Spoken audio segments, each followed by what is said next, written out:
Okay, how's everybody doing this evening, this Friday night? This is JW Sims. I'm here with Katrina Rotes in your weekly Hooligan Alley Hangout. Uh, I had a little bit of trouble there. I couldn't get I was like, things is he going. is he coming in? Yeah, it just took me a second there, but it's good to be back. We missed the last 2 weeks with some crazy stuff going on, but we're back. And what a show we have to come back to! We have uh, three creators with us tonight, so it's a really a hangout. I thought I heard.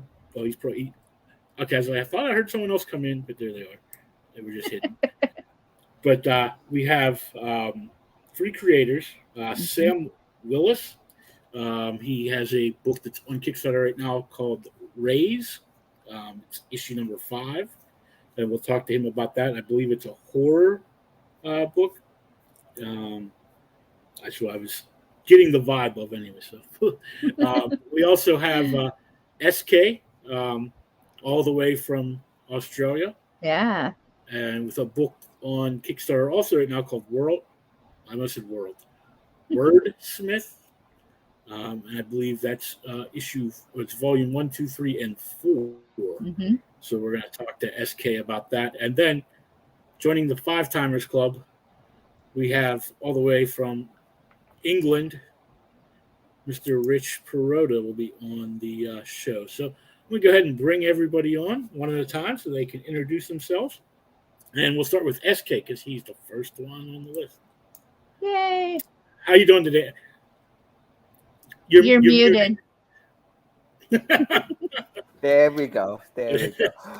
Look, nice to meet you guys. And Katrina, it's actually really nice to meet you for the first time. We've actually talked, James, if you don't know, I do professional lettering. So I do, for different publishers and bits and pieces. But I also do a lot of indie lettering because it's fun. And so me and Katrina have actually talked quite a lot in terms of I do the lettering, she checks it back, she gives it back to me. So there's been a lot of correspondence, and this is the first time I'm talking to you. So it's really nice to meet you. You too. Yeah. So you have a book that's on Kickstarter right now. That's Wordsmith. Right. Before we jump to Wordsmith, though, I just do want to show you something. I did put a link in the private chat. If you want to bring that up, just because I'm from Australia, and I think we get a bad rap about our animals. Okay. Not all our so animals cute. are trying to kill you, as much as you might believe the memes. When we have, I think, of the 10 most poisonous snakes, I think we have 9 of them, if I remember right. But there is an island just off Western Australia, and there's an animal that lives there. And if you bring the thing up, mainly because in this one particular island, so cute. they're called quokkas. And if you live in Australia, you know what quokkas are, but they don't seem to have the rap they deserve. So I'm doing my political stance here. I'm for the quokkas. So in this particular island where they are very similar to possums and kangaroos, so they're of that same marsupial species. But what they found was because they developed on this one particular island, it's called Rottnest Island in Western Australia. In this island, there were no natural predators. Oh. So when humans first discovered the quokkas who live in these islands, what they discovered was they were so friendly. And a lot of people will go just to Western Australia to take selfies with them. So if you keep scrolling down, there are selfie pictures like crazy in Western Australia where they're all around the island. You walk up to them, you smile, click, and they'll come right up to you. They're not afraid because they've never had a natural predator. Very cool. They're neat. They're so So cute. cute. They'll kill you with cuteness. So that's my one thing. In case if you've never heard of quokkas, please Google quokkas or quokka selfies, and you will see it all. And if you ever do come to Australia, please make it to Rottnest Island and get yourself a selfie. Yeah, That'll be the only place I go because I'm afraid of the rest of the continent. Oh yes. See, so that's my quick aside, And not only do we get to learn about comics, we get to learn about quokkas on the show. That's right. So That's what's fun about doing this, though. You never know what you're going to learn. Oh, I love And quackers. for those who still haven't come in, now this is your challenge. You have to teach us about something before we promote your Kickstarter. There you go. But just tell us a little bit about the book. Okay. Oh, look, it's a steampunk fantasy adventure. So it's actually up to the fourth volume. So the reason it's got 1, 2, 3, 4, and this is a little bit of a Kickstarter tip to any creators who are out there. It's actually really bad to when you launch a Kickstarter to say this is the Kickstarter for volume 4. Because psychologically, if I'm somebody new, I'm gonna look, oh, that's issue 4. I haven't read 1 to 3. I'm out skis, and not give the book a chance. Now, if you put issue 1, 2, 3, and 4, psychologically, people go, hey, I can catch up with the book. And it makes it a world of difference. And if you know anything about SEO and website marketing, the click is the all-important thing. And that's why there's a lot of clickbait articles. They use that same psychology. Is the click is what you want to do. Once you get to the page, it's all up to you. But if you never click on the page, it makes no difference. So I do say with a lot of other campaigns, they go issue 2 or issue 6 or 7. You just go, you know what? It's actually better to put issue 1 to 7. At least then they can go. And then what most creators do, and this is where Wordsmith I do as well, I make sure there's in the digital tier for basically all the rewards except for one have access to the digital copies of the older volumes. The idea behind it is if you haven't caught up to issue 4, guess what? You get the digital copies of 1, 2, and 3. You can read those, and you're basically up to date. The other thing I always offer as well is, and Kickstarter did something that's absolutely fantastic, which is the add-ons. Because prior to add-ons, it was an absolute mess to structure your rewards. But I always put the add-ons. If you want issue 1, 2, 3, they're available as add-ons. Just click the button and say, hey, I want to add it to my reward pack. And boom, here you go. But Wordsmith itself, it was a concept that came to me. I actually really like it. I really like the whole steampunk idea because one of the best things about steampunk, in terms of the punk genres, if you know, there's cyberpunk, there's solar punk, you know, all these different things. But steampunk is actually very different because steampunk, as compared to cyberpunk or dieselpunk, steampunk is hopeful. Steampunk is about, in terms of its basic themes, it's about it's set in Victorian England. That idea where steam power was the main power source. But the idea behind it is it's about invention. It's about hopefulness. It's about, hey, let's see what we can do. Now, is there dark steampunk genres? Of course they are. But steampunk as a genre itself is actually a really, really hopeful genre. And that's really, really, and it's also a lot about building. If you always see a lot of steampunk things, they always carry a hammer or goggles or things to build. And I like that idea behind it, that it's not like the cyberpunk, which is very dystopian. Steampunk is actually very, happy is probably the wrong word, but it's very turn of the century, and it looks like something bigger and better is happening, which is always great. So, but Wordsmith itself has a lot of fantasy elements to it, which I, kind of mishmash genres a lot. But the fantasy elements, there's dragon, baby dragons, all the rest of it. But the key concept about Wordsmith is there are artisans called wordsmiths, hence the title of the volume of the issue, where they can craft words, and these particular words will have a impact on the person who receives it. So, for example, if I send you the word hope, you open the box, hope comes to you, you will feel hopeful. Now, the fun part of the book, and this is the one I think I really love, is words have different meaning to different people. Now, if I throw the word out home to somebody, to certain people, home could mean a physical place. You attach home to a building. Some people attach home to people. Oh, look, my mom and dad are my home. It doesn't matter where we move to. They are my core, my center. And so having different variations of the same word and the impact to certain people, it's actually what causes all the drama in all the conflict. Because when a word is presented, and our lead character Victoria, when she presents a word up because she crafts it for people, it always has very much unintended consequences. So when she gives a word, for example, in volume 2, the word she's meant to make is the word brave. And somebody else makes the word brave, and it makes them feel stronger, more powerful. But Victoria would argue that that's not being brave. If you're not scared, you can't be brave. So brave as a word doesn't exist. What the word should be is fear. Because if you're brave, you act in spite of fear. Now, if you're not scared and you just do something, you're not being brave. You're just doing it. And it was, for me, I loved it that you could play on all these ideas behind words, and you could play on all these concepts. And so the whole basically story arc is she's giving these words to different people, but she's trying to understand the meaning behind those words and also how the impact of those words hit people. So again, that brave fear thing, you know what I mean? It's not that you're brave, you're acting in spite of fear, and that's why you're brave. So look, I set it in a really fun world. There's lots of different, really, really cool characters. I also like there was a quick aside of why I showed you the quackers, because I also love baby red pandas. So there's a character there which is a baby red panda. Red pandas are so cute.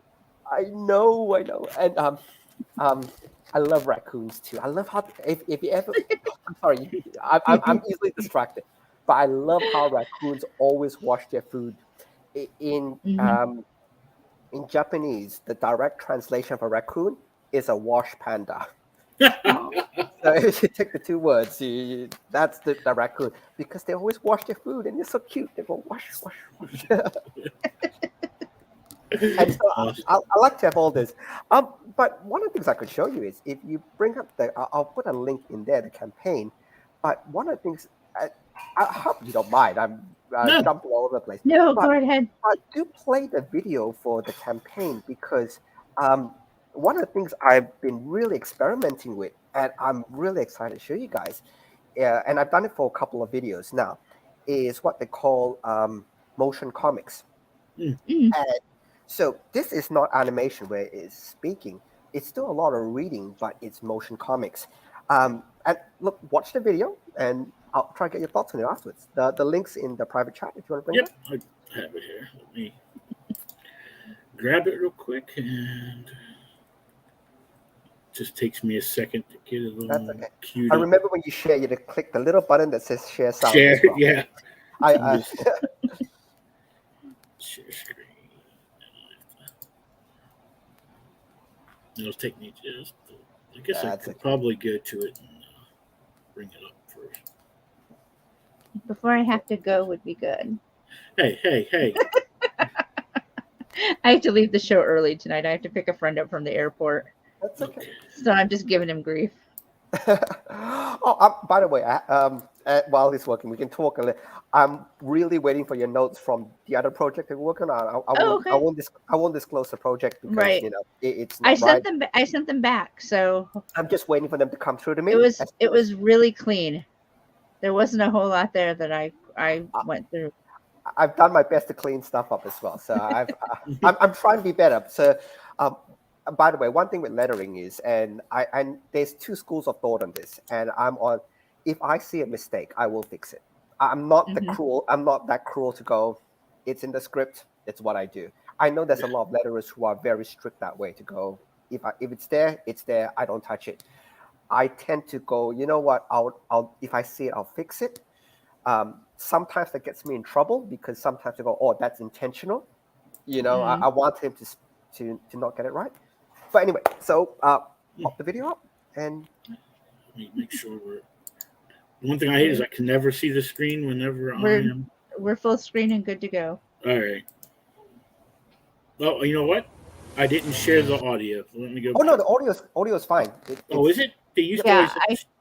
You can hear it. I hear it. All right, they must have fixed that. Before you always had to make sure you're sharing the audio. So let me bring it back. Or let me go back there. So I gotta find it myself. There we go.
Now I gotta find my page. There we go.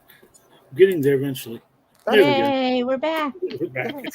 So hopefully it gives you a really good idea of what the artwork looks like, the different characters. You probably saw the main gang there. But one thing I actually do want a quick aside on is I would love to see, and look, I do a lot of school talks and library talks and all the rest of it. So one of the things I always do is to try to get more people to read what I do.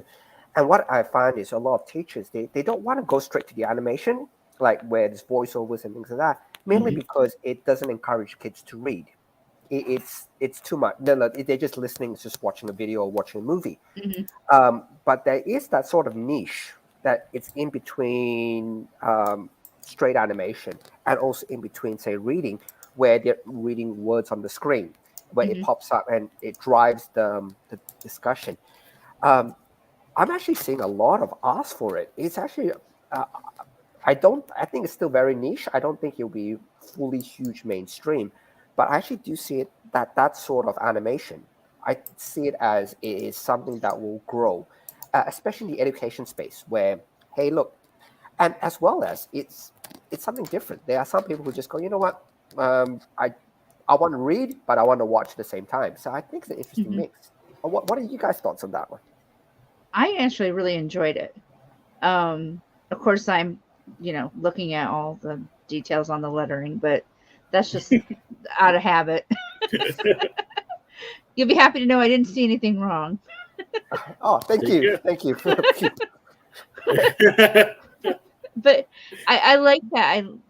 I think you're right. I think it engages more than just the standard videos, because you're actually engaged in the reading process as you're watching the video. It's not just mindless anymore. Yep. And especially if you're trying to, and I am trying to promote to promote my graphic novel, especially if you're promoting a graphic novel. It is actually basically showing you almost like visually, you're showing the reading experience you will have as though you're reading it.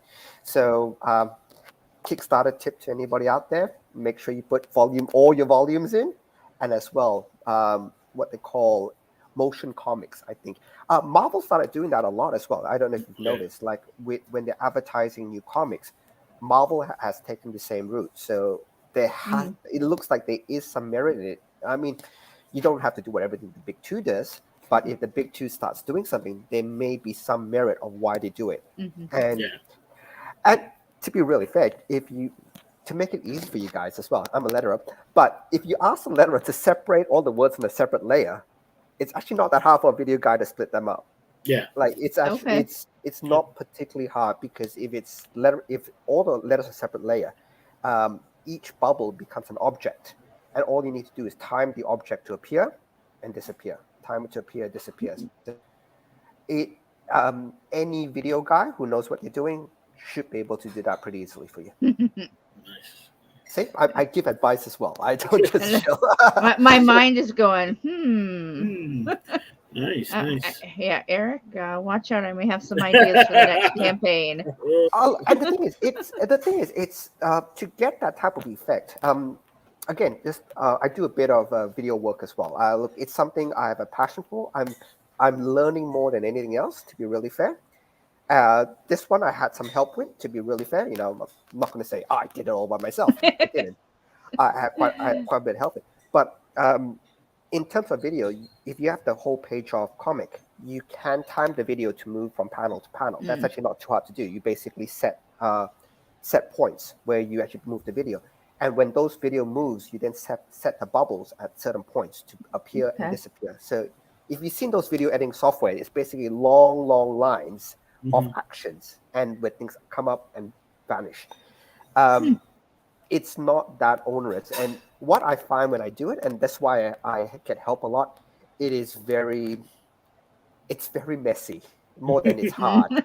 It's like, oh, damn, that's half a second off. Oh, God, I'm going to change it, alter that. Oh, man, that's 2 seconds too slow. And you find that's the pain point I find a lot. Getting everything timed right, yeah. Yeah, and get the timing right, and also the music to hit at certain beats. That's the tricky part. To actually get the actions to do it, you probably could figure it out in about 10 minutes. To get it to look good. This is why I have a team. But to get it to look good, that's where you spend your 20, 30 hours going, oh, damn, it's off by half a second again. And you drag it back. I think everybody would be happy if I spent 20, 30 hours writing, not... Oh, of course. Not trying to figure this out. And that's the whole thing about the creation process, which, look, I've done a lot of live drawing. I've done, I've dabbled in almost the entire creation process. But I always say to people who are creating comics, you do the part that you love. And it's scary enough to say, but I really, really enjoy lettering. It is so much fun. And there's actually a real art to it. And a lot of people say, oh, you just put the words on the page. Katrina, you probably can attest to this. There is a lot to show where it's the reading through. And it's also a lot to show how people see different things and how you time, Let me just pull up one example. Give me 1 sec. Just move it here, move this one here. And this one wasn't in the script, by the way. So this part, I've got permission to show this one as well. So the other thing would be is, you know what, if you're ever working for somebody, if they haven't given permission, please don't show their work. Yeah. It's absolutely unethical. It's wrong, but I've got permission. So I'll show you this one. And this one wasn't in the script. The script. So that's probably the coolest thing. Let me bring that one. So this is another lettering job I'm working on. Let me share this. Share screen, and lettering. Can you see? Can you bring it up? Yeah. There we go. Oh, there we go. Okay, and I'll explain the subtle differences. So in the script, they basically just had the guy in the middle with one big block of text, and the guy on the right with one dialogue of text. But when you read the description, basically he's talking and he's wiping his mouth. So the way this lettering breaks up the pace is he says the first 2 speech bubbles, then he wipes his mouth, and then he finishes his sentence. Now, if you were just lettering, if I was just following the script, I would have seen the empty space on the left and just put one giant. If I just followed the text straight on as it is, it would just be one giant speech bubble to the left with one arrow going through. That would be how I was described to do it. But a lot of creators do give me the freedom to a bit of artistic license. But you can kind of see here, this actually makes a lot more sense. He says something. He drops the hint. Oh, something has happened. But he doesn't actually say what's happened. He then wipes his mouth, and then he gives that little bit of that reveal. Again, you need to read the story more in context to get the whole understanding. Right. But then if you read it, he wipes, and then the reveal, and it's followed by the really?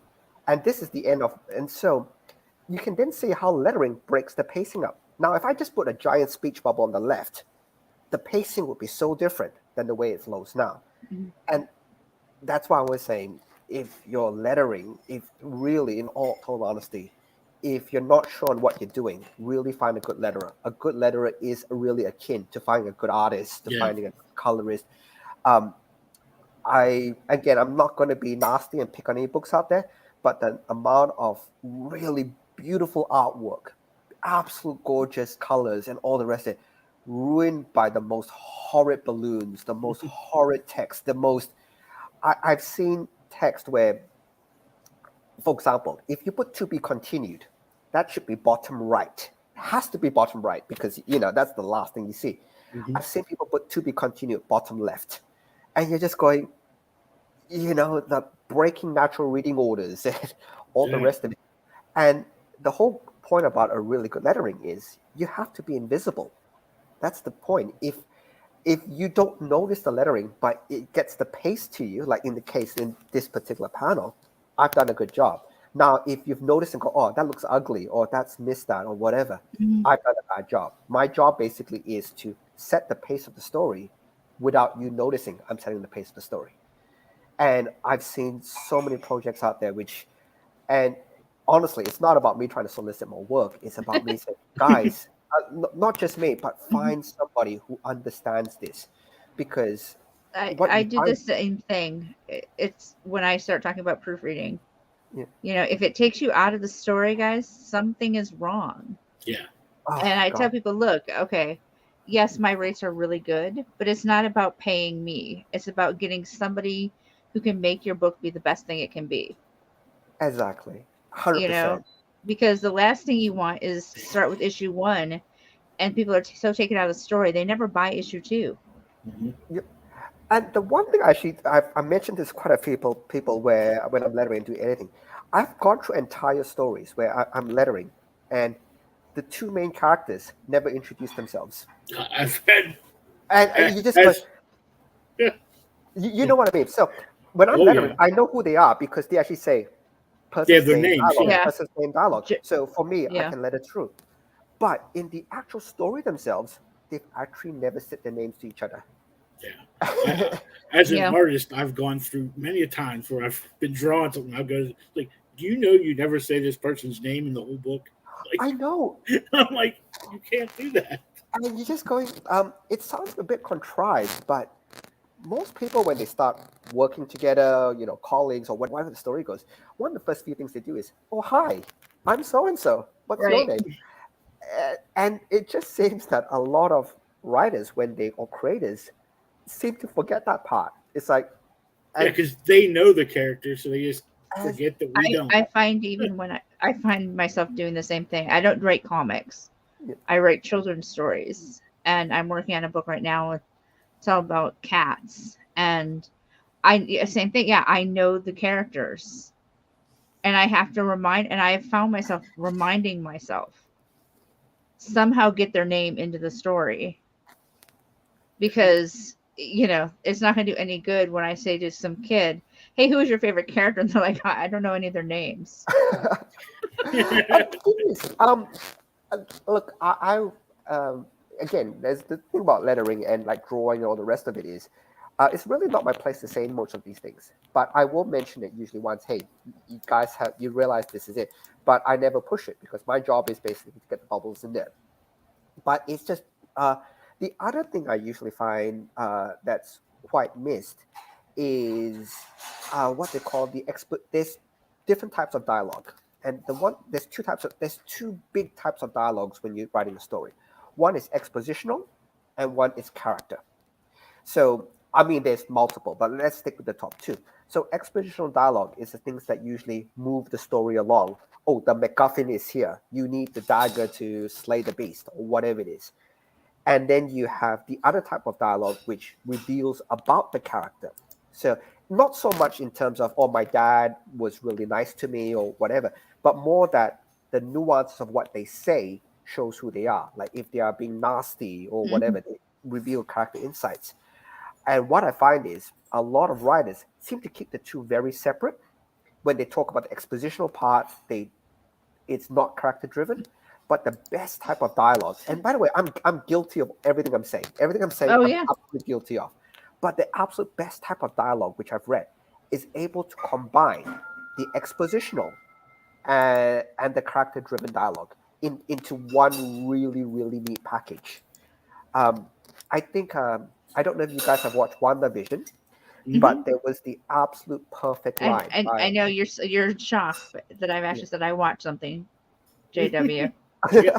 Well, it is like over a year old, so I figured you made it to that one. At least. I made it through that one. Yeah. And I finally finished. What's the other one? Hawkeye. Hawkeye. I finally finished Hawkeye. Hawkeye was nice. I enjoyed. I haven't gotten past that. But but the line in WandaVision is the one that's always quoted as one of the most perfect lines of dialogue. It's Paul Bettany's line. What is grief but love persevering? Yep. Because it's expositional. It tells Wanda is in a really bad stage. She's grieving. Her brother's dead. It tells that part, but it also reveals so much about Vision. He's trying to learn because he's an android. Like that's the whole joke. Were you born yesterday? No, I was actually born 3 days ago. But it shows Vision as character driven in terms of he's trying to he's learning. So that's why that dialogue and the way it was delivered is as though he's becoming human. So that one line, I would say, it's so perfect because it's character and expositional. And if you're a writer or you're writing lines and you can combine the two into that, and look, you're not going to have it all the time, but you will get your 1 or 2 perfect lines of dialogue. And that's seriously, as a writer, if you can get that through, and you're going, yes. But it's difficult, 100%. It's not easy. Yeah. But once in a while, you hit that absolute sweet spot about that one line of dialogue, which is both expositional and character-driven. And, oh, man, I've detoured a lot. I'm going back into the creation process. I hope you guys don't mind. It's like having me on the show. Oh, but look, I'm still here to show you my Kickstarter if you want to bring that back up, if you like. And then we'll run through it. I'm gonna add in the other 2 guests, and then we'll talk to them for a second, and then we're gonna come back and do all the Kickstarter stuff. Sounds like a plan. All right. So we also have with us, if I can scroll down and find them all. Oh, there we go.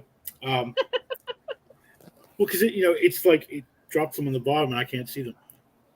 Oh, there he is. And yeah. So we also have with us Sam Willis. He has a book out on Kickstarter right now called RAZE Comics, issue number 5. Hey guys, how's it going? Hey, Sam, how are you? Pretty good. How you guys doing?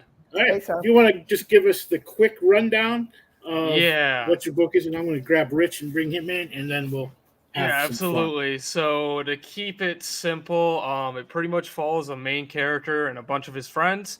The main character is born with a rare condition. There's a virus that is scourging the United States, and he's either going to be the solution for mankind or he is going to be the downfall. And we kind of the plot gets a little bit more complicated as we go through it, but that's kind of the logline premise of the story. Very cool, very cool. And also with us tonight, we have our 5-timer. We had to retire Katrina because I just came on forever. She came on so many times she decided to stay. So bringing Rich Perrota all the way from the UK. Perrota. It's Perrota. No one ever gets that damn name right. I would have. Why? I would have. You have Katrina. That's why I love you better than I love him. But that's okay. You're lucky I get my own name right. How many times have you been on the show? I never get anybody's names right. Come on. Cinco. Cinque. That's why I had to have my name Adim. rhyme. No, that's 1. Fuck. My name had to rhyme just so I could. That's 1 in Russian. I'm sorry about that. How are you, fine gentleman and lady above everyone else? How are you guys doing? You're good. Good. Yay. Okay. My book, the previous book I was working on was the Incantesi. I'll talk about that a little bit later, but the new project that I'm working on right now is called The Roaring. It is a story about a group of flappers who, in the 1920 Chicago, who have decided to join together and do every single thing possible and necessary to take over all of the criminal underworld in 1920 Chicago. Now, the story also centers around an officer named Sophie Grant, who is one of the first female officers ever in Chicago during the 1920s. This is like an alternate history that there's no actual officer named Sophie Grant in real life, but and as a result of a personal loss, as a result from these flappers, she decides to go undercover after being offered to her from her police chief. She decides she goes undercover to try and infiltrate the gang and destroy them from within. And we'll find out at the end of the 6 issues. This is going to be a limited run, whether she is successful or not. The Kickstarter begins August 2nd. I started the Kickstarter like maybe a few days ago, and I already have like 41 followers. I'm looking to get 150 followers because I want to get as many people as to see this one. And I'm really, really happy about the art that I'm doing because I'm really taking it to the next level. And I showed it to James, and he's seen some of the art already. But we'll get to Sam's thing first because he's next in line and he's been waiting just as long as I have. So, Sam, by all means, go ahead. What you learn about Rich is that Rich just takes over. No, I'm not. I don't want it to. I don't want to be that. I don't want to be obnoxious like that. You know, I tend to ramble myself. But Sam, please, you first, my friend. Yes. Can I just jump in one thing? Rich, I'm 42. Of course. You were 41. I'm 42 now, so you're up to. Oh man, thank you. Wow. Sorry, Katrina, Sam. how come you're not 43 yet? Or Katrina, you got to be 43. I haven't done it. I done it earlier. Oh, you already have? Yeah. So. Whatever. Oh, we got the link right here. You know me. Yeah. I can do that. Always on top of that stuff. Yay. There we go, 43. Yeah, but don't worry about me. Shit, I suck. Sam first. I thought we all meant how old we were, and I went, I'll take 43. Oh, I'm a little bit older than the followers that I have now. Trust me. That's what I was saying. I was like, I'll take 43. I'll take 43. 43 was a nice year. That was a good year. I don't know. I think that was like 30 years before I was born. 2019. So I don't know. We were at the end of the good years. Yes. That was the last good year. The 43 for me was like the 1980s or something like that, you know. So it's like I was still wearing those. That's great. I know. I look great for like 90, don't I? You know? Yeah. Wow. Oh man. Okay, enough joking. Stop, Richard, please. Sam, say something before I keep going on tangents. I'll chime in. Yeah, so this is our first Kickstarter. We are a horror comic book. So think zombies, but we're not doing it the traditional way. What we're coining is calling them infected. They don't pass the infection through biting. They pass it through touch. So skin to skin contact. So wow. There's some signs. We had issue 1, 2, 3, and 4. Issue 4 kind of showed a little bit of that. Obviously without spoiling too much about the book, but yeah, we're on Kickstarter right now for issue number 5. We just hit 25% funded today. Congratulations! So congratulations. Yes, thank you. We still got a long road, but you know it's the little battles. But yeah, we I think I sent you the Kickstarter. If you want, you can bring it up. We got page previews. We got reward tiers. We've got a bunch of artwork that we tried to put together for this Kickstarter. And this is my first one, so it's been a little bit of a learning curve. We actually, if you search ours, one of them says canceled, and that was totally by accident. Oh, no. Oh, yes. God, yeah, I remember, man. That was horrible. I almost accidentally launched mine about 3 weeks early one time. Yeah, I remember. Oh, boy. It got approved too quickly, and the screen refreshed, and launch was there. And I thought, I almost clicked it. Oh my goodness. I was like, I'm Oh, not. boy. No, don't do that. I'm not ready. The thing is Yeah. like I've never used Kickstarter before, so they sent me an email saying like it's ready to go, and I'm like launch, and then like the whole campaign launched, and nothing was ready. I'm like, no, this is not what I wanted to do. And I'm like, what do I do? And I just like panic. I'm like, cancel, and then yeah, we had to start all over, but we had everything already like kind of formatted, so it wasn't that big of a deal. But yeah, but. Issue 5, so kind of give the premise. It's a really simple issue as far as the story comes along. Issue 4 left on a pretty big cliffhanger. I'm sorry if I spoil anyone on this, but issue 4, the premise was that there's somebody sick in another room, and one of our characters is trying to help him out. She actually has a medical background, and there's a kid outside that our survivors are kind of like watching and looking after him. And the premise is the infected is gone, the kid is now missing, and it's kind of like clock's running down. You got to find the kid before this infected finds him, because if the infected finds him, all hell is going to break loose. And that's pretty much what issue 5, that's the premise of it. We are doing a lot of digital tiers, and we're doing a lot of catch-ups as well. So we're doing issues 1 through 5.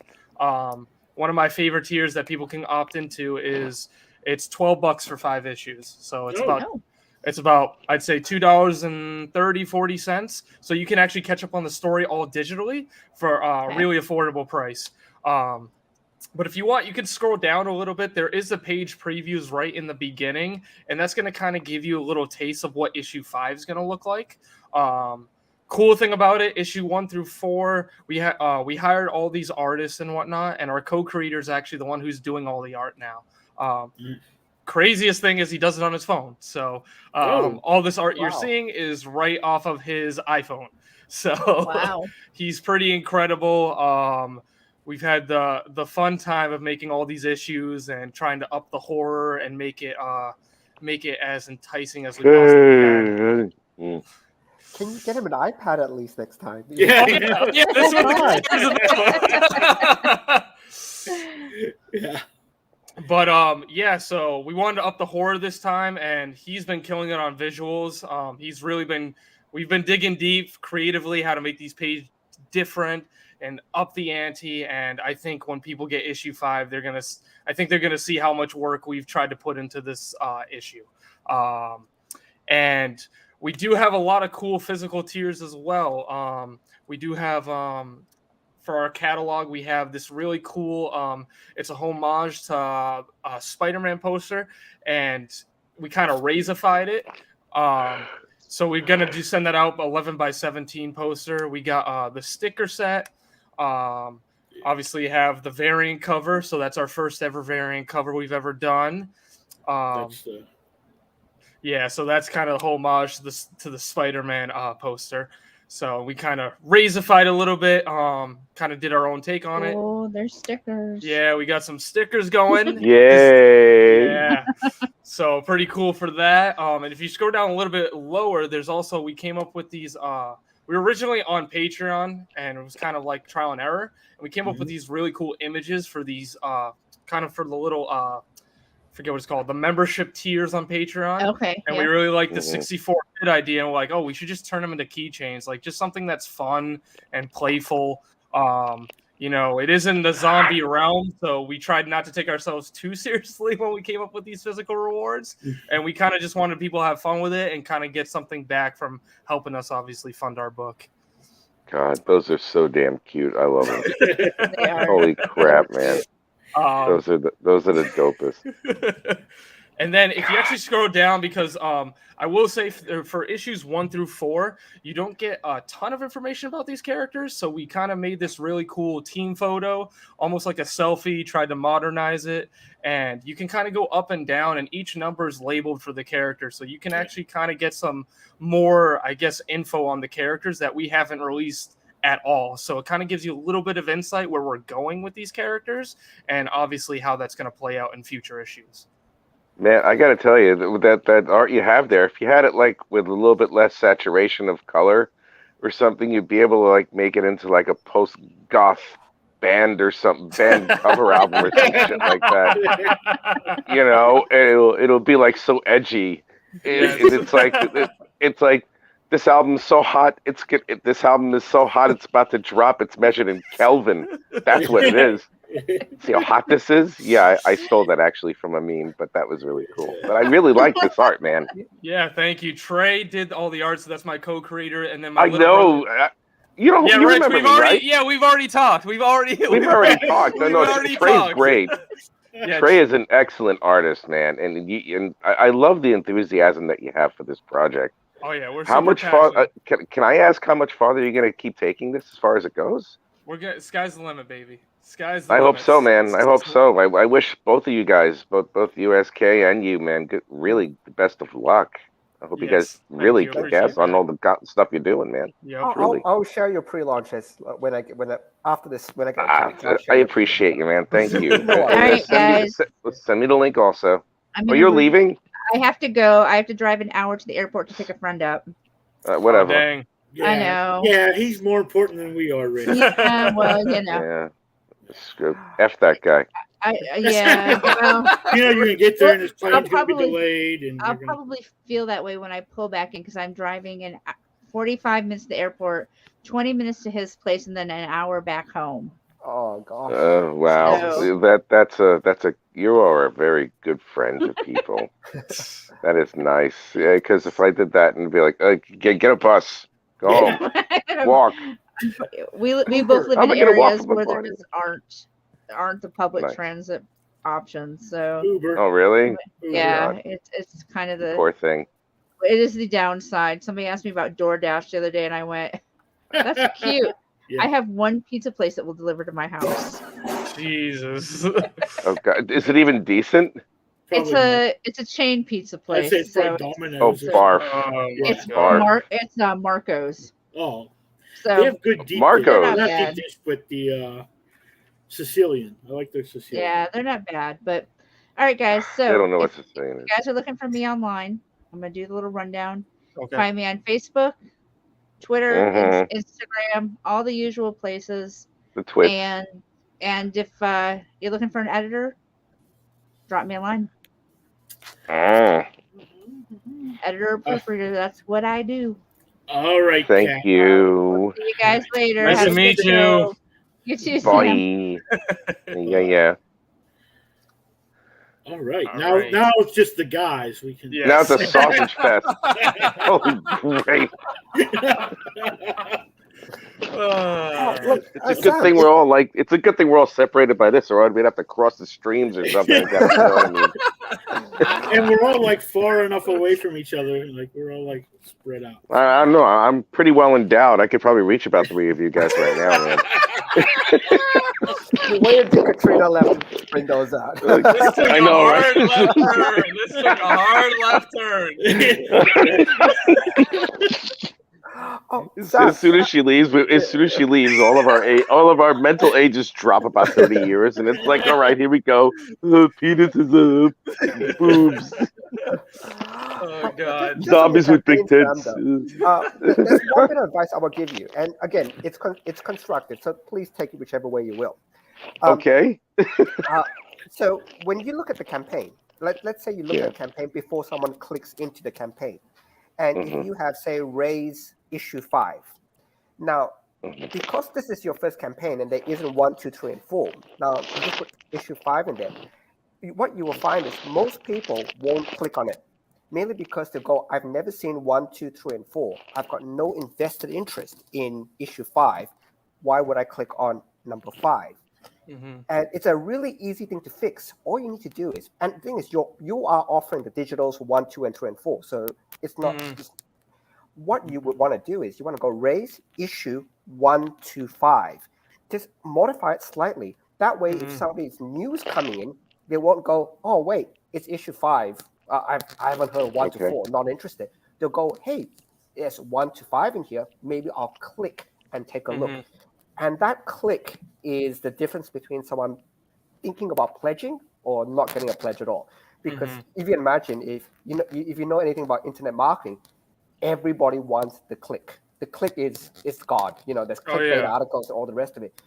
by you putting just issue 5 in there, it doesn't help somebody who wants to go, I want to click on that. Now, if you put issue 1 to 5, you have a higher chance of somebody going, you know what, I will click on it. And even if you put like a RAZE Comics / 1 to 5 space horror, or horror survival, or 1 or 2 keywords in it, because you've got it will make the world of difference, because issue 1 of 5 horror. Oh man, I love that crap.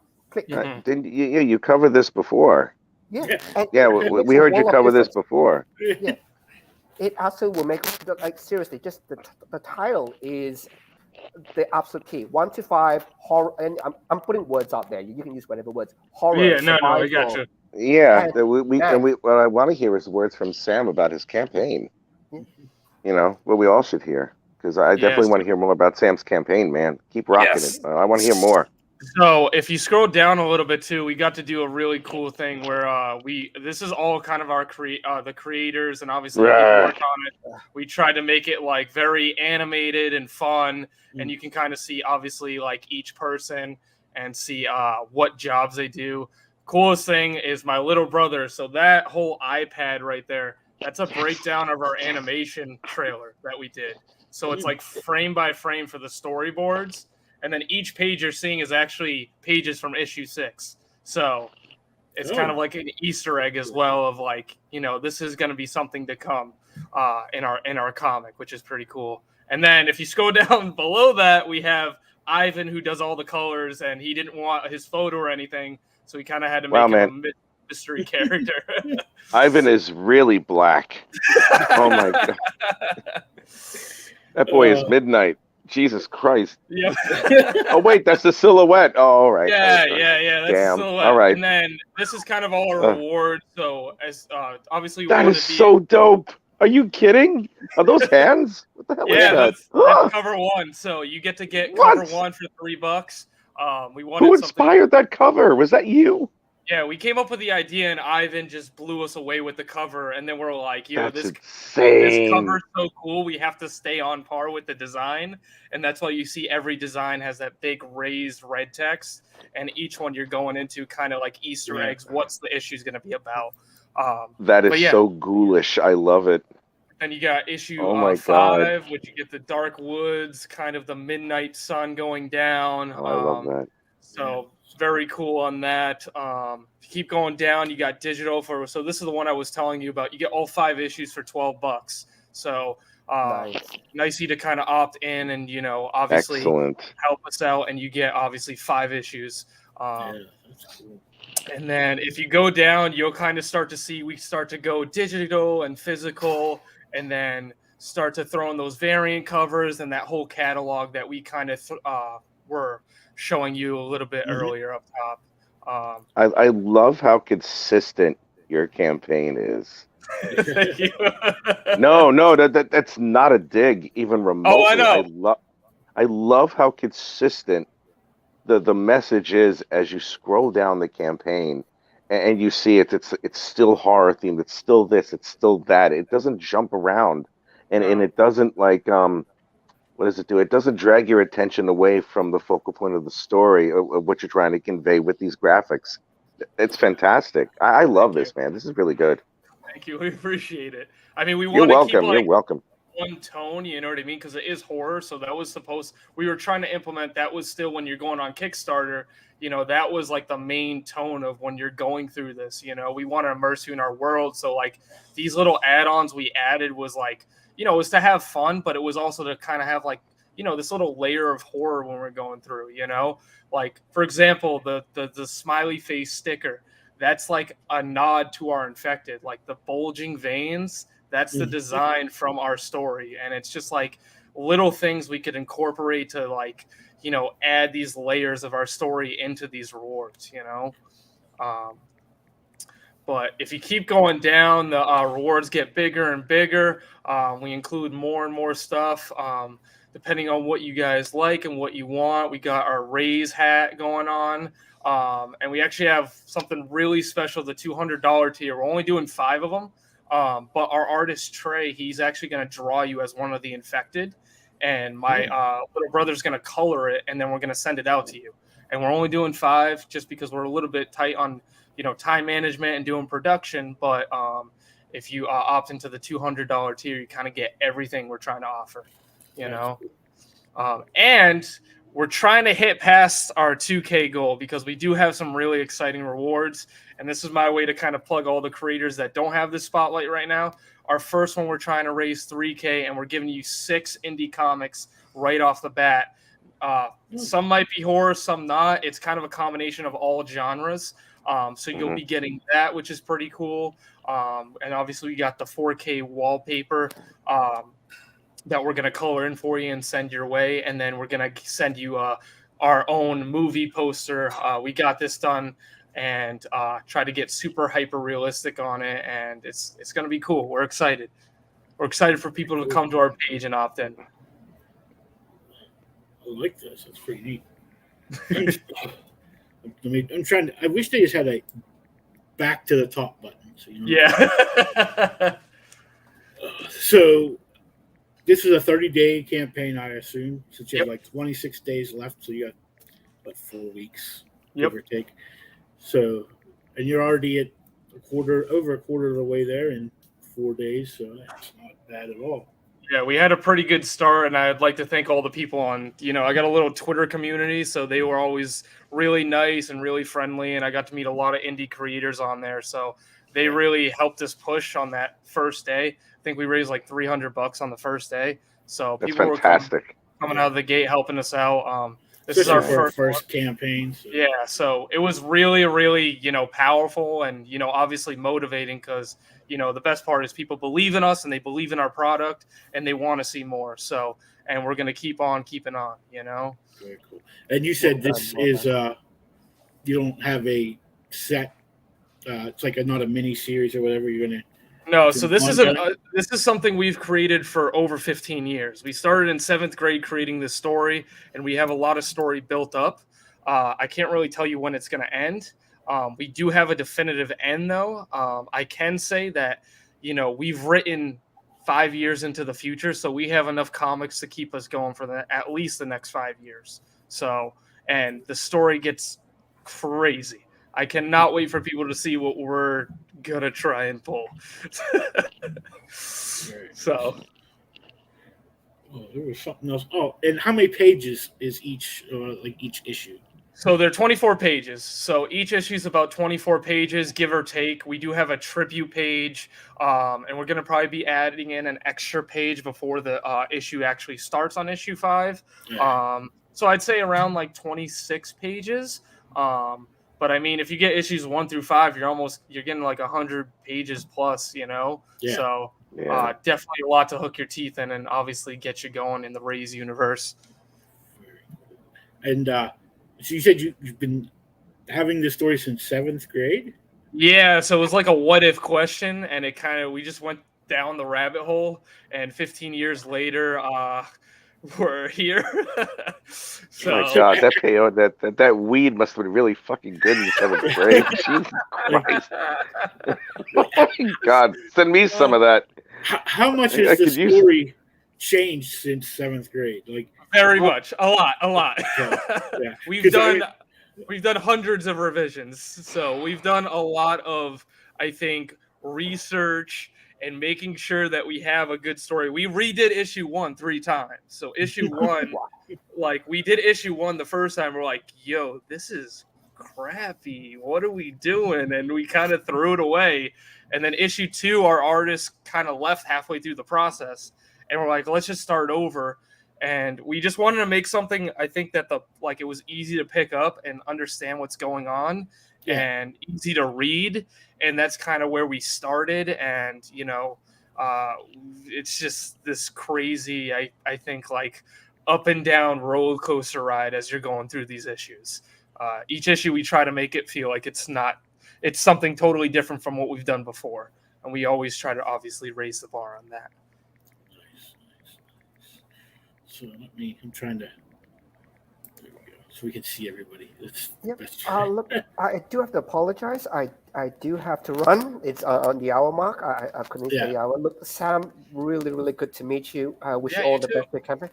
Okay, you have a good day, man. You take care. Will do. And look, all the best with your campaign as well, Rich. I'm number 42. I'll try. I'll see what I can do. Hopefully, I'll do all right. I'll definitely share both your campaigns out. Thank you. Very kind of you. Thank you. To help share it out. Well, it's good to meet you. If anybody wants to find you on the social medias to follow you or to find your work, where can they find you at? Just look for Sigmate Studio, really. So that's I've put it into the private chat. If you just share that out, look, I will do that. That's the keyword to find me. And look, really glad to meet you guys, and really all the best. Take care. Thank you. Great, and Rich decided to go somewhere. I don't know. Okay. It's like we're getting ready to do Rich's, so he's gonna disappear. Oh man. So there was something else. I'm just trying to think because I was ready to go to the next one. Like, see, I have a book that I started writing back in like 95 or 96. I don't even know. And I just know that by the time it finally seen print in 5 years ago, it had changed a lot. In that 30 years. So I was wondering how much of it changed and. Your seventh grade brain is definitely way out of tune from where we are now. So it was it's cool though. I always tell my co-creator, we had the rare opportunity of doing something in our childhood we loved, just writing these stories, and now we're able to incorporate it in our adult life. And it's it's almost like having a best friend because you've known this, I think, property for so many years. So it's always been that thing that's always been there. All right, Richard. Are we ready to talk about yours yet? Are we allowed? Yes. Okay. I wanted Sam to get his stuff in there as much as possible. It's his first campaign. Yeah, thank you. I appreciate that. The respect has to be given. It has to be forwarded to each guy who has a new campaign. So, take care of that. All right. Mine, now, regarding Incantesi, I wrote and drew Incantesi while I was being treated for cancer. Oh, dang. So I was like, okay, let's see if I can get this out before I die. That was my mindset. Oh, I know that. I know that feeling. Yep. And when I realized, hey, I'm not going to die, which is funny because I got the word that I was cancer-free on Thanksgiving Day. Wow. And I'm like, well, I'll take that shit over fucking stuffing any day of the week, So I'm like, all right. All right, we're here. That's good. But I didn't expect the success that I had with the first one though, because I put down 1,000 British pounds for the goal. So it's $2 in the United States, right? Yeah, kind of, yeah. Well, actually, the exchange rate now is $1.20 for each pound right now. The pound has depreciated a little bit, So whatever. And what happened was when I had a 1,000 pound goal and it reached 2,600. So I'm like, oh wow, this actually might work. So I got a little bit overzealous with the second issue. I added more pages and I added a prologue and an epilogue, and I'm like, what the fuck am I doing? And I'm just like, and that did even better than the first one, but not by much. But that one took me forever to do, and I was realizing that the story was going all over the place. So I love that character. That character was born out of a commission that I did, and I'm friends with the person who inspired the appearance of the character. That character's even copyrighted at this point, so I can do whatever the hell I want with it. But I want to give it the absolute treatment that it deserves, so I'm shelving it for a little bit, and I'm probably going to rework issues 1 and 2 and maybe put them together, and then take what I was going to do with issues 3 and 4 and make them into a larger scale story where it'll conclude the origin, and then I'm going to do something else with her. But at this point now, I've also had this other story, the one that I'm talking about now, where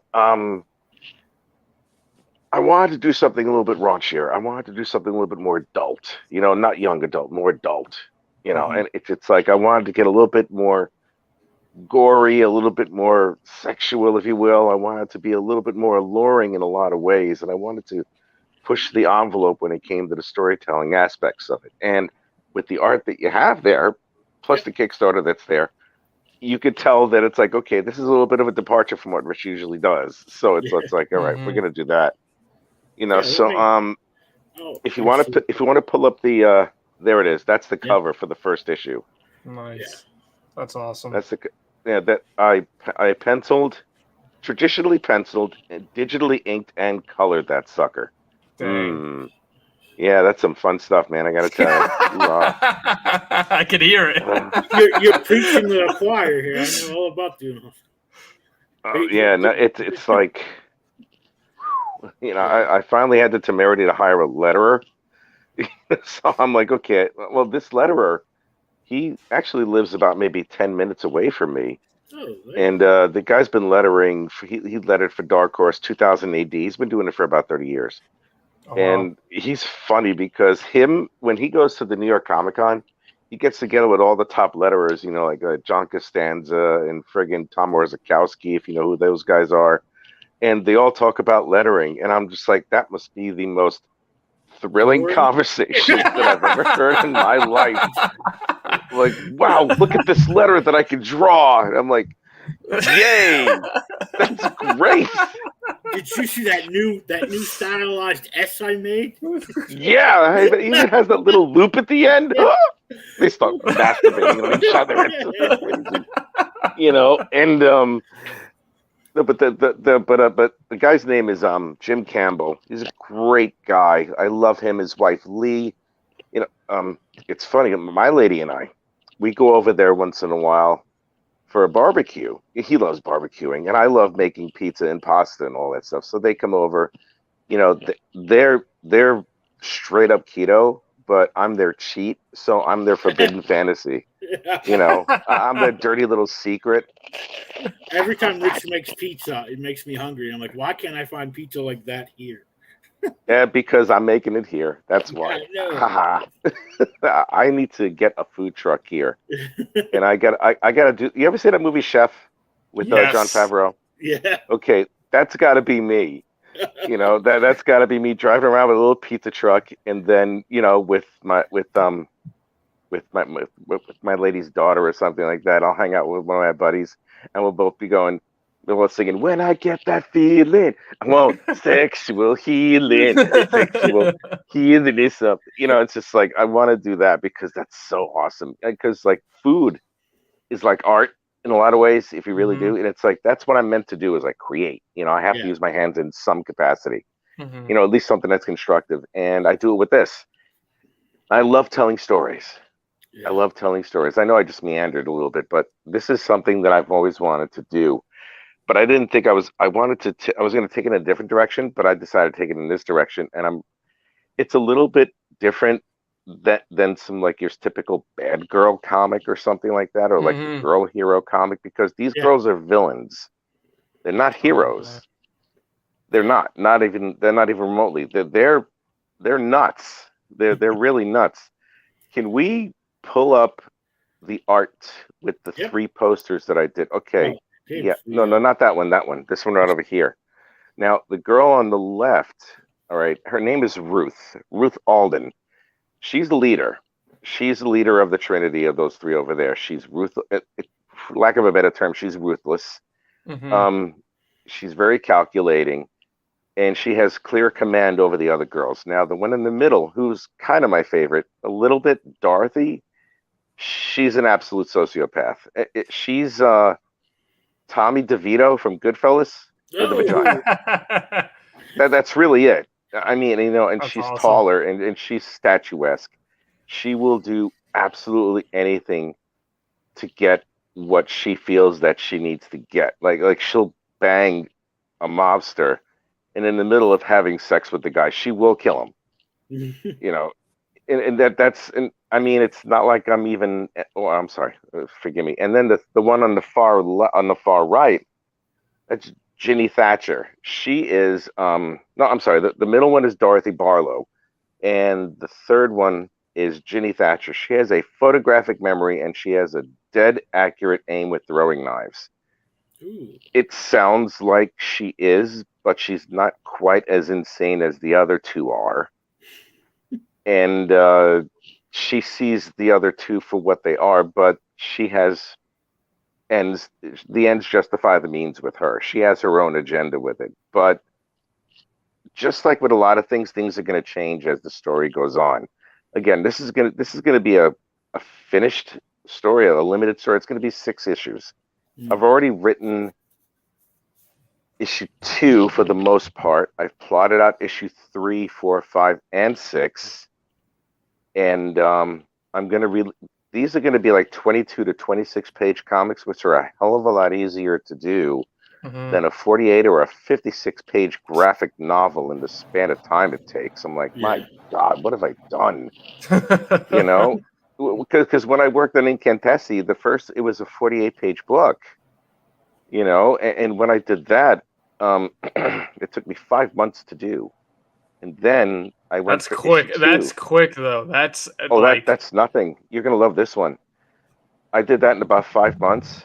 Issue 2, I had even more pages, and I did that in 3. Yeah, because I know you busted that out. You were sharing pages left and right with that. Yeah, and the quality of the art was still good. It was just as good as the first, if not a couple of times a little bit better. But it was like I did not sleep. You know, because it's like I was hanging on the success of the first one, and I'm just like, I gotta, but I didn't know where the story was going to go, really.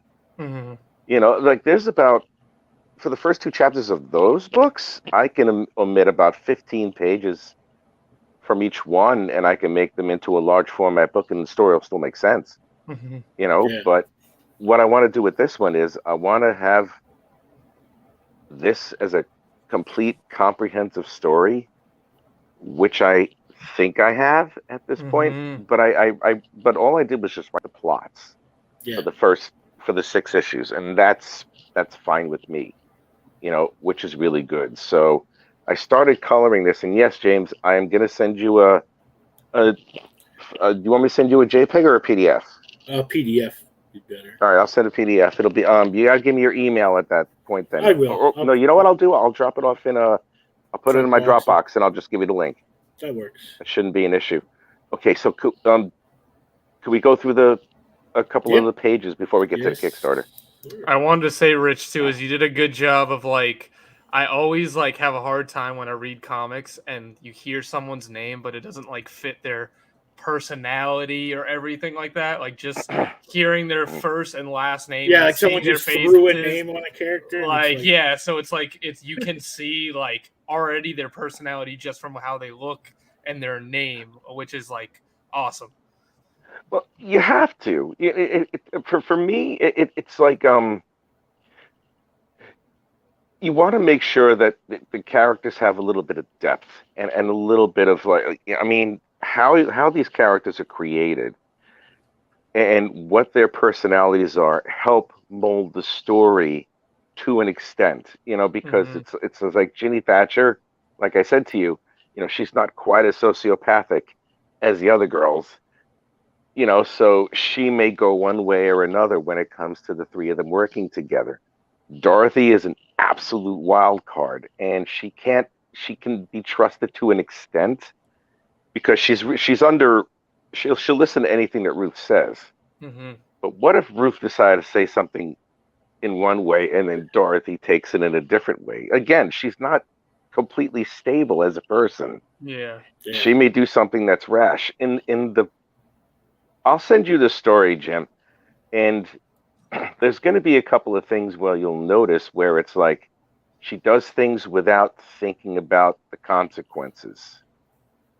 You know what I mean? Yeah. Like she'll do something Very impulsive. And well, not just that, but you know, she will not notice or care who else is affected as a result of her actions. Yeah. You know, it doesn't matter to her, you know, because she just blows it off. You know, I really wanted to take Tommy DeVito from Goodfellas and put a pussy on it, you know, and big boobs, you know, that's really it. and but she's a little bit more nuanced because she's going to get a little bit more unstable. Now with this page here, that's Ruth. That's Ruth right here. She's the ringleader, and what we have here is they're all in a limo and everything. They're going to a club. You want to go to the next page? Yeah. Please. Are you gonna get this colored too, or is it just gonna be black? Oh and yeah, white? no, it's definitely going to be colored. Absolutely. All right, forgive me, that jumped ahead. That's page 6. That's Ginny, right over there. You see, they're going to a club. All right, they're going to a speakeasy. Now, in the 1920s, there was Prohibition era. So it's like, you gotta find places to go get the drinky drink. They arrive at a warehouse that's abandoned, and a whole bunch of mobsters are there, a whole bunch of other people are there, rich people, whatever the fuck, and Ruth is already there. She's hanging out with one of the mob bosses. In the other pages that you'll see, Dorothy is working the room along with another girl, and I'll explain that a little bit later. They're working the room. They go in there because they already have a plot.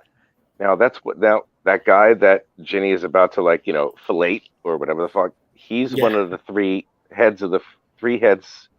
He's one of the heads of 3 crime quote unquote families that are all there, because they've heard of a couple of rashes of attacks on the other mobster families and stuff, and they're like, okay, let's just hang out together to make sure that nothing's going to happen.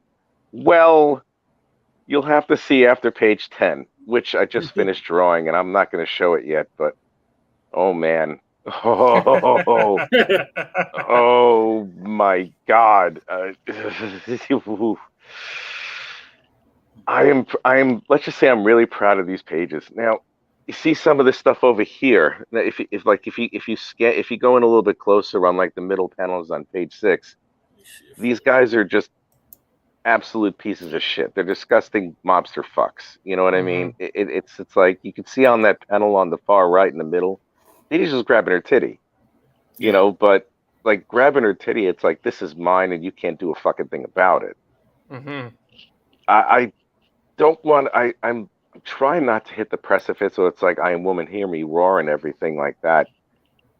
Ruth already knows what this is like. So she's just letting that shit happen, pretending to be that gentle Moll that's like, oh, I can't do nothing, I'm helpless, boss. And then, that's it. It's just a matter of time luring him in. So can you please go to the next page? I'll see which one this one is. Yeah, let me... Yeah, that's the speakeasy. I'm thinking of taking that and turning it into a double-page spread, because I was like, that's not that much. And I already laid out the double-page spread thing. Hey, man. Phil came on finally. He had to battle some weather, I guess. Yeah, they had some tornadoes and some severe thunderstorms and all kinds of fun stuff over here. Not quite the thing that I was going for today, but hey, you deal with what you can. All right, man. I'll be quicker, James. I'm sorry. I didn't know Phil was going to be here. No, Phil's here to help me. He's the new Katrina today. Wow. Wow. He's the all right. He's the man. You get replacements quick. Yeah, damn, man. Fuck. Like if she dies, she's dead, and then you're like, oh, let's get this guy in here. Fuck it, Wow, man, you have no soul, man. I gotta tell you that's creepy as fuck. Can we see the next page, please? There, Master of I Don't Care people thing, fucking Thanos. All right. Now, unfortunately, there's definitely a little bit of cheesecake there. It's like, check out the mobster. Really, just that's the same guy who grabbed her boob. He's just like staring at her ass. It's just like, look, there's your butt right there, and I love it because it's like it gives you a little. I mean, just simple gestures and everything. One thing I love about storytelling is like if you give simple gestures and the direction of said gestures and everything, it really gets into the like who the characters are. I mean, right now Ruth is doing this because it's like, I want this guy to look at my ass. I want him to be this piece of shit because when I kill him later, it'll feel so much better. And it's just like she's about to get into the club, that speakeasy that we just showed with the previous page. So I think that's the last of the art pages. I think that's the last of Yeah. the interior pages that I showed you. Okay. Yeah. Can we please go to the Kickstarter? I don't know if you can see it. I don't know if you can access the rewards and everything. No, it just is the damn it. Okay. page. Shiza. Okay. Can't you share like I don't know how much you have put together, but you could like go into the story and share it. I don't know if you have that much put together, but that's always Well, no, I do. I'm using my phone. I could turn on my laptop. Can I be back in a couple of minutes? Yep. Yeah. I'll be right back. All right. Sounds good. Speak amongst yourselves. Let me give you a topic. Ask us anything. Yes. Well, I was going to say, Sam, I looked over your books. I got a chance to look over them a little bit earlier. I was supposed to be on here earlier tonight, but had some, like I said, the storm issue and everything. But I looked over the books. They look really great. I enjoy the horror element, and keeping it black and white is a perfect way of doing that. Thank you, man. Definitely looking forward to the Kickstarter to see what can come about that and how far it can go on that. So I will be paying close attention on this, probably personal close attention at that. Beautiful. We appreciate that. Yeah, issue 5 is our most, I would say, ambitious. Like I was saying a little bit earlier, it's like our co-creator, this is his first time doing a full issue. He was actually on issue 1, but we had to pull him off halfway through because we have full-time jobs. So it's like trying to balance this work balance with working on drawings and writing and all that good stuff. But I've seen the visuals for half of this issue already, and it's like it's legitimately blown my mind because I'm like, we've had the best visuals we've had since we started this because of him, and I can't thank him enough for hopping on board and kind of taking that workload on. But I mean, and you're welcome to come on our Wednesday show, me and Phil, and we have 2 other co-hosts, and that's where we actually get into more like reviewing comic books. Absolutely, that'd be awesome. Yeah, then we could help you out that way too. So I mean, we got issues 1 through 4, so you can review them all if you want. Yeah, so that's anyway. We can talk a little bit more about those without.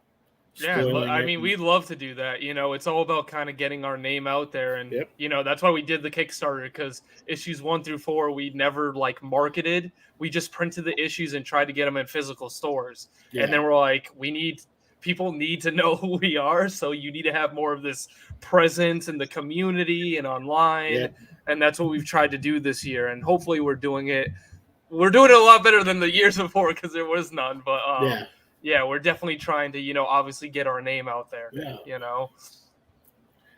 I think Rich has returned. Oh no, it's Robert. It's not Rich, it's Robert Smith from The Cure. Robert Smith. I go to Robert Smith. Okay, now I'm gonna share. I guess I click share or something. Yeah, am I right? Share. Do I hit share screen? Share screen, and it'll ask you to like pick Windows, whatever, and you'll pick. Easiest with 2 monitors. Once you share it, it should go straight over to James, and James will be able to click it onto the screen. Yeah. Okay, let me just get there. Okay. Yeah. Follow these steps. Share screen. Did you see the new thing they did, Phil?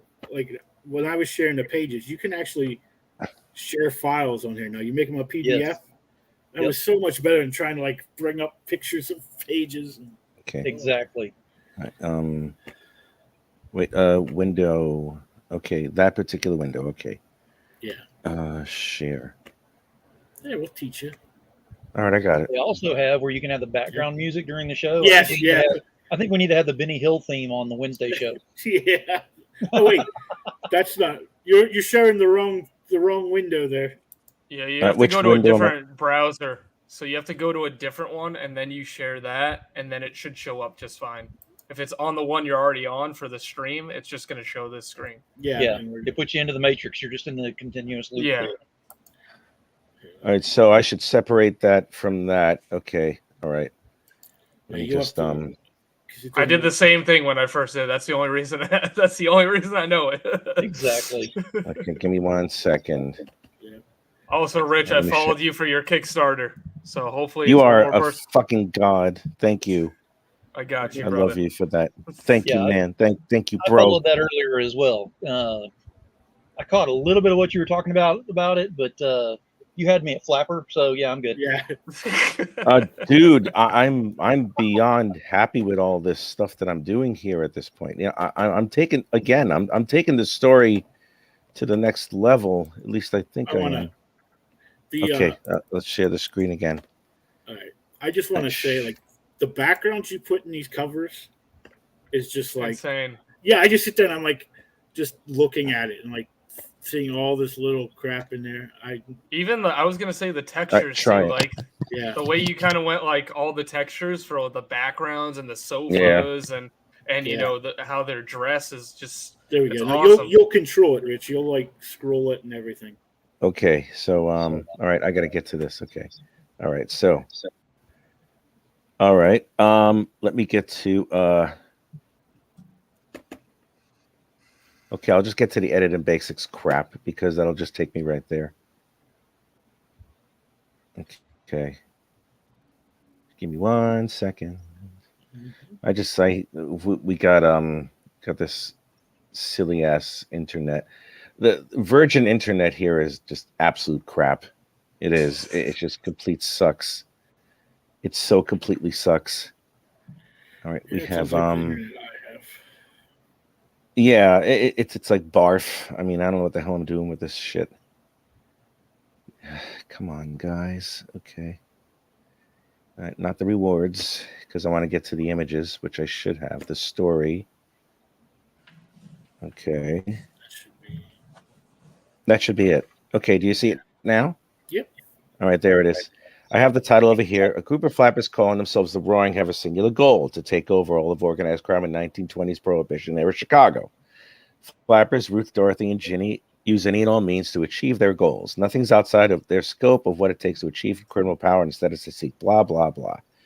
Now, over here, players, I'm going to create a graphic where I'm just going to have like simple vignettes along with the Art Deco background and everything, you know, short little bios of whoever they are. And over here is the art, which is what I have here, which is, I haven't posted all the pages on here yet. I still have to do some more. But now here are the rewards. Now, just like with RAZE, I wanted to keep a similar type of style. So what I did was, let me just open that window up just a little bit more. What I did was I wanted to make sure that I have a similar style of the wording, the font, the Art Deco, and some of the background designs over here. And there's so much inspiration from the 1920s pop culture Art Deco posters, man. It's just absolutely interesting. Now I know you see it. I know you see copies of like the covers of Incantesi for like over here. Because when I'm doing it, well, right now again, it's just I just wanted to place stuff there just to show that it's like, okay, this is what's going to be here. But as soon as I finish those 3 covers with the coloring and all that, they're going to replace all that stuff over there. So it's just going to change, but that's going to be just the general price of everything there. And all the prices here, even though they're like £5, that would be like $6 or $6.50 in the United States. That includes postage.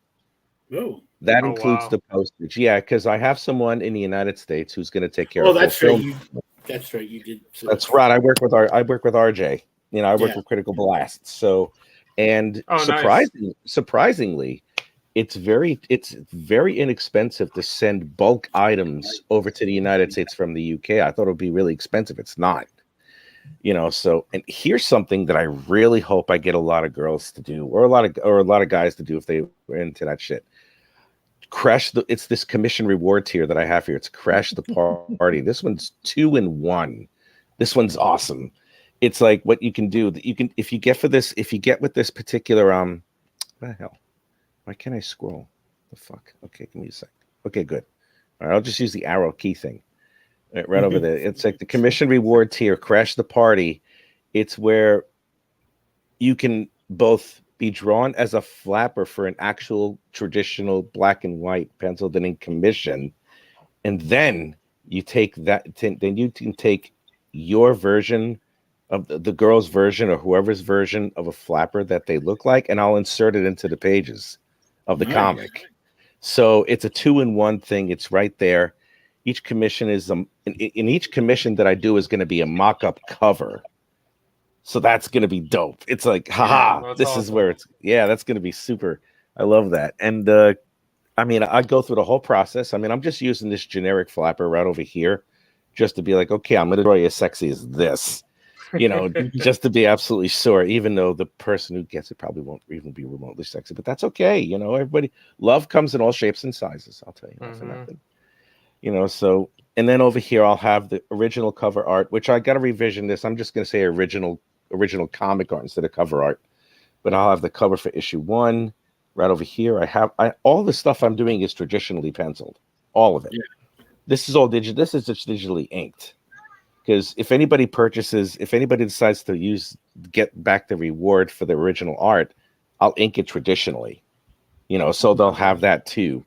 So and then I have right over here a list of the interior pages that are going to be here, and as time progresses, whatever pages are going to be backed or something, I'll just put down backed, whatever it's going to be, and it's also going to serve as like a progress report on how far it's going to go, because what I'm looking to do is at the very least, I'm looking to finish all the pages by the time the campaign launches in pencils and inks. And I can do that because I have,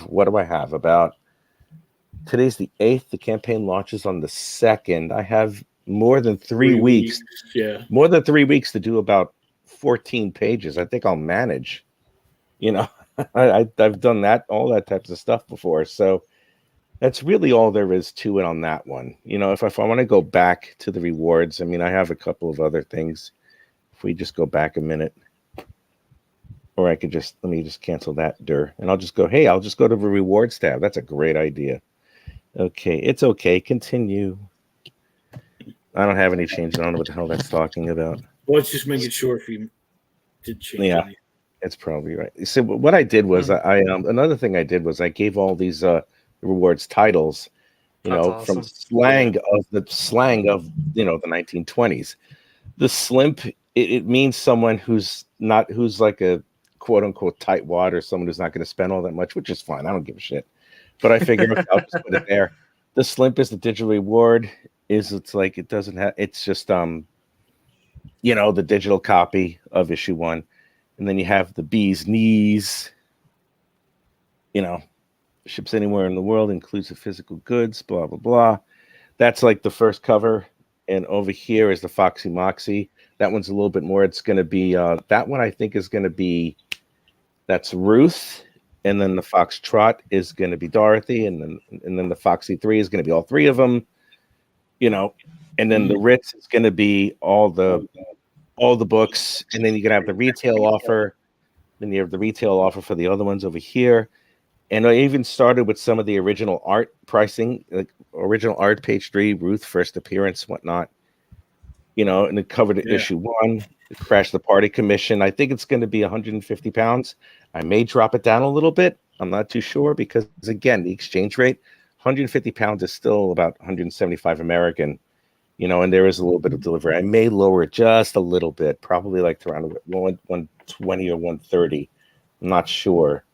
But, and then I'm going to draw another cover where I'm just going to do it because it appears to work. So I'm just going to do it with boobs and vaginas flying all over the place with guns and knives. I might as well I'm like, okay, this is a bucket list thing where it's like, okay, I'll just draw some boobs, vaginas, blood, knives, guns, and dead mobsters on the floor. Yay. All right, why not? So it's like I have nothing better to do on a Sunday afternoon. I mean, there's a big Italian dinner, and then there's flappers with guns and boobs and stuff. So it's like, all right, so yeah, that's it, man. How do I unshare the screen? How do I unshare? I can just remove it. There we go. Okay, yeah, please, thanks. But yeah, man, that's the gist of it. Again, it's since it's going to be like only 22 to 26 pages for each issue, and I'm going to try and keep it streamlined to 22 issues. I could do that in 3 months. So it's like I'll have a consistent run of the issue coming out quarterly, and if I could do it even quicker, I'll have it out bi-monthly. I'll see what I can do about that. but I think I'll keep it quarterly because aside from Incantesi that I'm going to refurbish, I have yet another property that I'm going to do. And no, this one's going to be fun. This one's going to be big. It's going to be yeah, I'll tell you about it the next time I come on here. But it's gonna I'm gonna have a lot of fun with it because it's gonna really stretch my whatever comedic writing ability that I have. Yeah, you know, nice. I like exploring different genres and different styles of storytelling and different styles of art and different styles of writing the story all together because you only grow from that. And I know I'm gonna screw up on this one at some point or another, but it's gonna get better for the second issue. You know, I mean, it always gets better, so I'm not worried about it at all. But yeah, man, I'm really happy that I'm doing it. And this is the first podcast that I started with, and you're the first one that has seen everything, which is awesome. And yeah, I do look like Robert Smith today. As long as you start singing, don't start singing Friday, You're in Love. Robert the Smith. But that was the best South Park episode I've ever seen. It's in Mecca Robert Smith. Jesus Christ. And he fights Barbara Streisand. Oh, and Leonard Maltin. It's just like, wait, what? Random, but that's okay. Random is good. The last time we talked when you were still working on Incantesi, you said that you were trying to like make it so you're not doing all the work yourself. Yeah, I'm full of shit. I'm full of it. No, it's not even so much a control thing. It's just that I find it. I have found that some of the people that I've wanted to work with, not bad as far as quality of art is concerned, but it takes too damn long. And I'm a stickler for things that, you know, if I'm going to put something out, I'm going to do it. I'm like, okay, I need this done by a certain time. And a couple of times that's happened where it's like, okay, it's going to be a bit late. And I'm like, all right, I need it. It's like, I'm paying you money on this one. I expect it to be here on a certain time. Yeah. You know, I'm a professional. You know, my first art job was Marvel Comics, and I worked there for a decade, dude. You know, as a freelancer, straight. You know, it's like, you know, I stopped for a little while, and then I got into comics again with DC, and then I went to the indie business, and now I'm doing self-publishing, and it's like there's a professional standard that I hold myself to. You know, and if I work with someone, I'm gonna hold that professional standard with them at all, and I expect it, just like anyone would expect it from me. Anybody that I've worked with, if they want something done at a certain time, you're gonna get it. And you'll probably get it earlier because that's just how I am. I love the work. I'm not saying no one else here does. I'm just saying that it's like we all expect a certain type of quality from people that we work with. Yeah. You know, regardless of whether we're friends or not. You know, it's like, you know, friendship's one thing, business is entirely different. Oh yeah, 100%. Has to be done. You know, it's like, I mean, you're putting out. Your first Kickstarter is heart-wrenching enough. I mean, you're going to learn so much from this first one, but you're already ahead of the curve. You know, Sam, I've noticed that because it's like from my first campaign, it was jumbled. It worked, but it was jumbled. Yours is so much more linear and so much more stylized. You know, it's like you know what you're looking at, and it's awesome. It really is. It's a great campaign from what I see. Thank you. We appreciate that.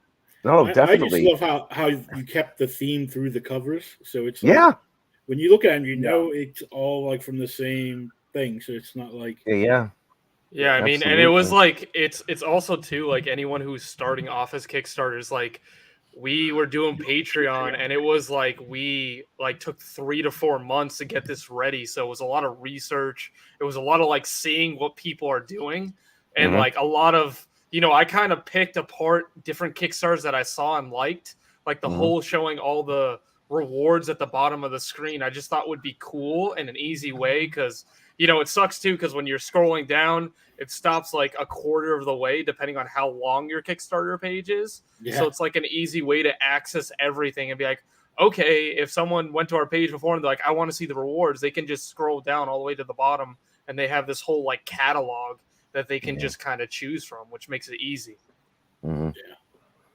Yeah. It works. It works, and but that's born. You see, that's a professional way to approach it. It's methodical. You know, it sounds like I'm being a little bit melodramatic, but it's true. No, it is. You're taking the time to research and do this right. It's your first one, and it looks like you got 90% of it. I probably like 95% of it right immediately. But you know that, well, you also know at the end of it, I mean, just with the first campaign that I did for Incantesi for the first issue, there's a postmortem. And it's like, okay, how did I fuck up? You know, and it's like I used the whole book of paper like this thick, you know, I'm like, okay, I did this wrong. How can I do this right? How can I do this right? You know, and it's like you're always striving to make sure that you're putting out the best type of work because it's a part of you that you're putting out. Yeah.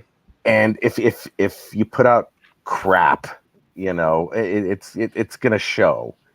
You know what I mean? I mean that they're as a co-host on another show, I've seen some work where it's just like the person talks about the story for like 2 minutes and then goes straight into the rewards and then just like does that, and I'm like, all right, you know, it's one or the other. You know, I mean, pay attention to the damn story instead of like, you know, how many stickers or stretch goals there are.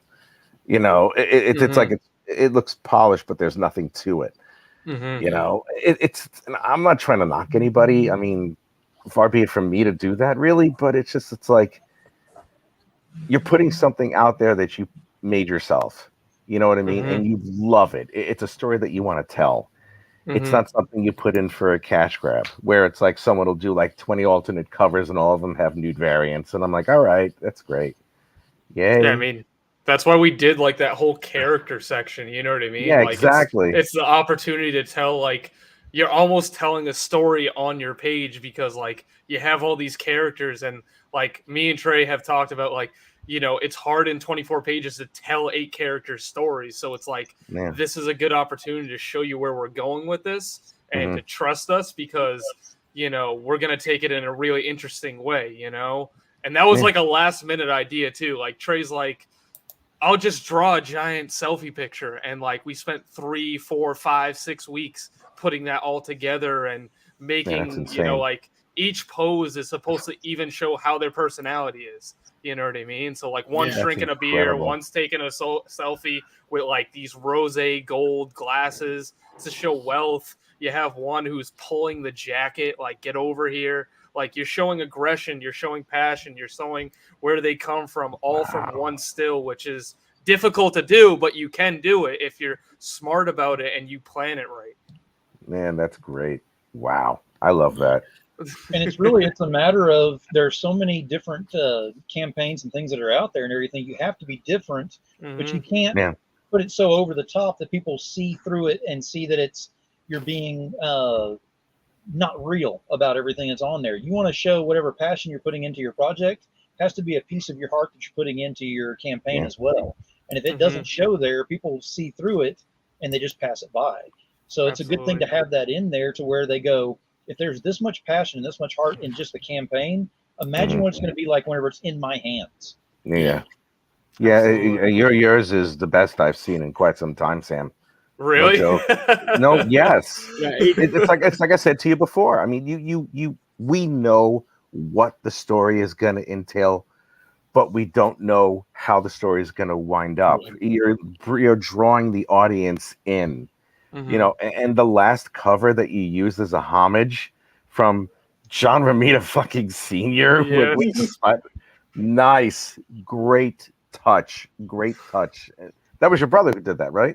Yeah. So Trey drew Bucky, who's our main character. So he drew him out, and then Ben kind of went in, did a little bit of the line art digitally, and then just started to color everything. And it was insane seeing that process because we all work together every Thursday, and it was like piecing together a puzzle. I'm like, yo, this is fucking insane. Yeah. And on top of that, that poster gives away a giant detail about the story. That's why we did it. We wanted to show you where we're going with the story. Yeah. So, but not giving too much away. That's the thing. Yeah, exactly. You're drawing everybody in. That's why I'm not. For me, if you don't mind, I'm not posting as much of the art that I'm doing. I'm dropping panels instead of pages at this point, where it's like I want to do like I had a post where it's like I might have shown you, James. I'll show it to you. I don't know if I can at this point, but it's just like one panel of like, you know, something's occurring, and it's like, okay, you want to see more? Click on this thing, and you'll see. Yeah, more. Yes. You know, and it's just it's like it's fun. It's a lot of fun. I'm really happy that I'm doing this again, and I'm really happy that I'm stretching whatever art that I can do, because I was always afraid of like, am I going to be too much this? Am I going to be too much that? But no, this is like setting in motion a bunch of other things. I mean, yeah, I can't wait until I start this thing. You know, I'm really pleased. You know, so yeah, that's it. I'm finished. And I'm awake already because it's almost 4:00 here in the UK. I was gonna say. Well, no, here's the thing. You see, during summer solstice here in the UK, the days the sun rises at 3:30 in the morning and don't set until 10:30 at night. So, yep, dawn, it's coming out. Wow. You know, yeah, no, it's freaky as fuck. You know, it's like I walk outside. It's like 10:30 at night. I look outside and I'm like, the sun is like it's like it's still bright out. I'm like, what the frick? I didn't know I was living in Alaska. well, I never really paid much attention to it, but where I live by Nottingham, and it's on the latitude. It's right even with Nova Scotia, which is about maybe 700-800 miles up from New York. Yeah. Where I used to live, where we would have those average times where it's like, okay, you get up at 5, sun sets at 9, yay. But now it's like we do that. And if I go up to the top of England, you know, the days are even longer there. And not very far from there is Norway and like Scandinavia and stuff like that. And those guys get like all day summer days. Yeah. It's like you could literally be on the beach for 24 hours. Jesus. And that's like, damn, that's hot, because it's like you have 24 hours of Norwegian chicks walking by you and stuff like that. And it's like, you go to those Norwegian topless beaches, and it's like 24 hours of Norwegian topless beaches where it's like, all right, yeah. Yeah. Wow, I'm in hell now. It's oh my god. Oh God in heaven. That's just so much fun. Yeah, man, it's some weird stuff, man. I'm telling you. But yeah, Phil, what are you up to?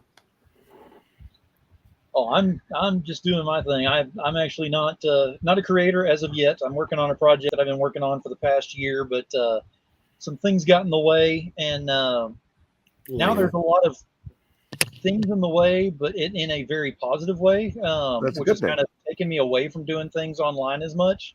Okay. I can't say anything right now. I will have more details about that probably in the next month or two. But it is big, huge news that I am all kinds of excited about. But that's awesome. I actually own my own business where I do online marketing for crowdfunding. So I've been working on that. And trying to build that up, and that is part of the reason why I am not on as much, is because of a deal that I'm working on from there. But being on the outside and being in the super backer status and all that gives me a detailed advantage point to looking at things that some people don't see on their own. A lot of times you need that outside look to see what's going on, to just see if it's got that extra pop to it, if it's got that zing, you know, just enough to go ahead and give you enough emphasis on what you want to see on there in the positive nature, to have people where they actually want to go, I can't, you know, it's like air. I've got to have this as much as I have to survive. I need this book in my life. And that's what the marketing, you know, needs to be on that with that. And that's why I love doing that kind of stuff.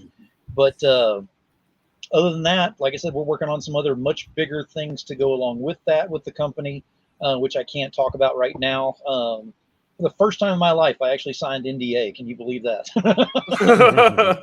Those things are weird. I mean, you sign them and they're like, okay, this is for real. And I'm like, okay, can we add my girl on this? Because, I talked to her about everything, and they were like, well, is she part of the business? And I was like, well, we're both co-owners. And they go, well, as long as she's co-owner, yes. And I said, well, I don't keep secrets from her, so I have to have her on here.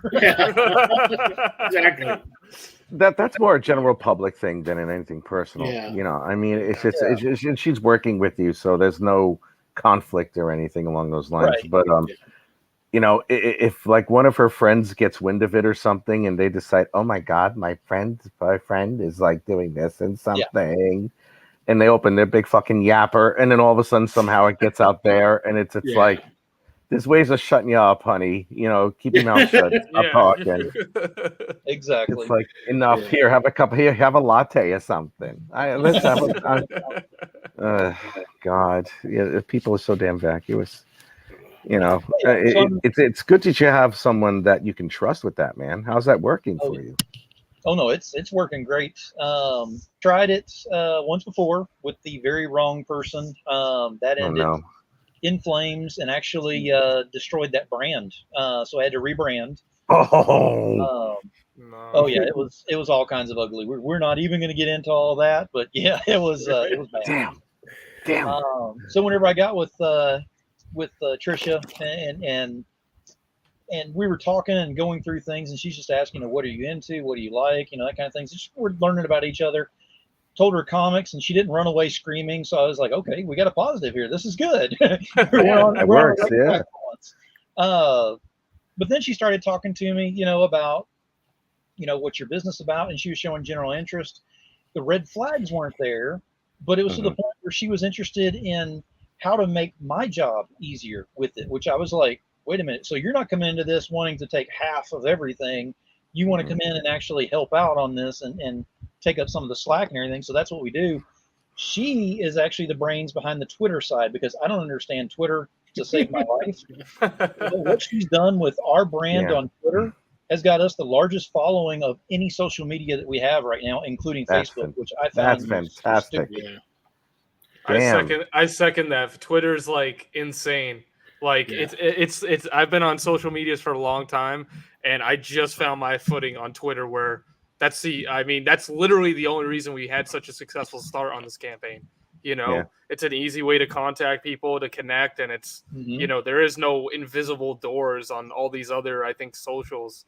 You know? That's true. Instagram's the hardest. Facebook is not easy, because it's there has to be some sort of like friend connection or whatnot and stuff. All you have to do on Twitter, algorithms and everything. Twitter, anybody you follow, you see what they post, whatever. Absolutely, and you'll see stuff that people you follow's friends post. Like you'll get these things. It's like, I don't even follow this person. Why am I getting the problem? Is that Facebook is actually, and I've got stuff because we've done quite a few campaigns, and we always market, and research and do all that within it, and do all of our research into it. And Facebook has a problem with whenever people like us get up there and we start popping that algorithm and figuring out a way around it, they go ahead and start throttling us something fierce. Then you start seeing these people coming up there, and they'll pay for the support, the supporting whatever thing that's up there. Yeah. Exactly, the ads. You pay for those, you go to the top of the line. No ands, ifs, or buts about it. But it's only in one line. It's not like it's putting you in different lines out there. It's your people that you're already with and everything. It just kind of puts you out into that realm there. Whereas whenever you get with a good marketing thing, it actually puts you in all these different ones spidering out, and in different areas that you probably wouldn't even go with things. Like if it's a comic book, go ahead and take Sam. You're one with horror there. You don't go strictly to comics on that. You go to horror. You go to people that enjoy black and white books, things like that. And you really kind of market to those, and it throws a whole different network out there. Exactly, because I'm old school. 23 years of retail management experience. So I'm one of those that was taught this way, and I still was teaching this way whenever I left, is if you go into a store and you want to make a sale, it's going to be 100 people you have to talk to make about 10 sales is about the average, the way the math works. Yep. Now, I'm in sales. That's exactly how it works. Exactly. So so you can't sit there going, I'm that good. I can come in and talk to 10 people, and I've got 10 people, and I'm done for the day. That's incorrect. It won't happen. It doesn't happen. But the cool thing about talking to that many people is you may get a bunch of no's that day, They will come back eventually. They will let other people know what's going on. A positive spin on anything, any kind of positive anything that goes out there, goes to at least 2 to 3 other people. Negative goes to at least 10 to 15 other people. So that's why you got to be so careful in how you put things out there and how it's researched and marketed and put out there. It has to be in a positive spin, never negative.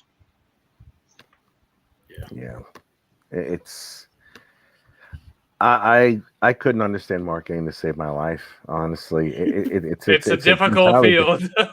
It is. Especially it's just getting worse and worse. It's getting harder and harder, I think. Well, it's a different type of learning for me because everything that I've ever learned in my life is tactile. You know, and something like marketing, it's like it's not something I can touch or I can feel. It sounds weird, almost molesting it, but you know, it's like. You know, I'm trying to grab its butt. You know, I can't grab marketing's butt. You know, I can't pinch its ass. You know what I mean? It's like I prefer not. You know, it all depends. Well, it depends. You know, Depends on how good does marketing look. Well, marketing better have like a teardrop ass and how many drinks have apple I had titties before? and everything. Yeah. How many drinks am I in? Yeah, after a while, it's like, does it look like a Halle Berry poster? Man, I wish it wasn't so late. I would have had a beer or two before I got on. Yeah, because then that would have been funny. Yeah. Well, sometimes before you would already be staying awake. You wouldn't go to sleep and then wake up. So you were drinking all night before you came on. So. No, I went to bed. I went stupid early. I went to bed stupid like around 10. Oh yeah, before When you're if I was drinking, I'd be smashed. I'd be like, yeah, fuck. You know, it just that would be it. No, I went to bed at about 10 o'clock here, and my ass woke up at around like 1 or something along those lines. I'm forcing myself to wake up. I'm like, oh wait, what? Oh, what time is it? You know, I'm struggling for the phone. And I'm watching these cheesy YouTube videos, and I'm trying to wake up. And I'm trying to focus on a thing, and then like maybe 20 minutes before airtime, I was like, "Oh, okay, I'm awake now.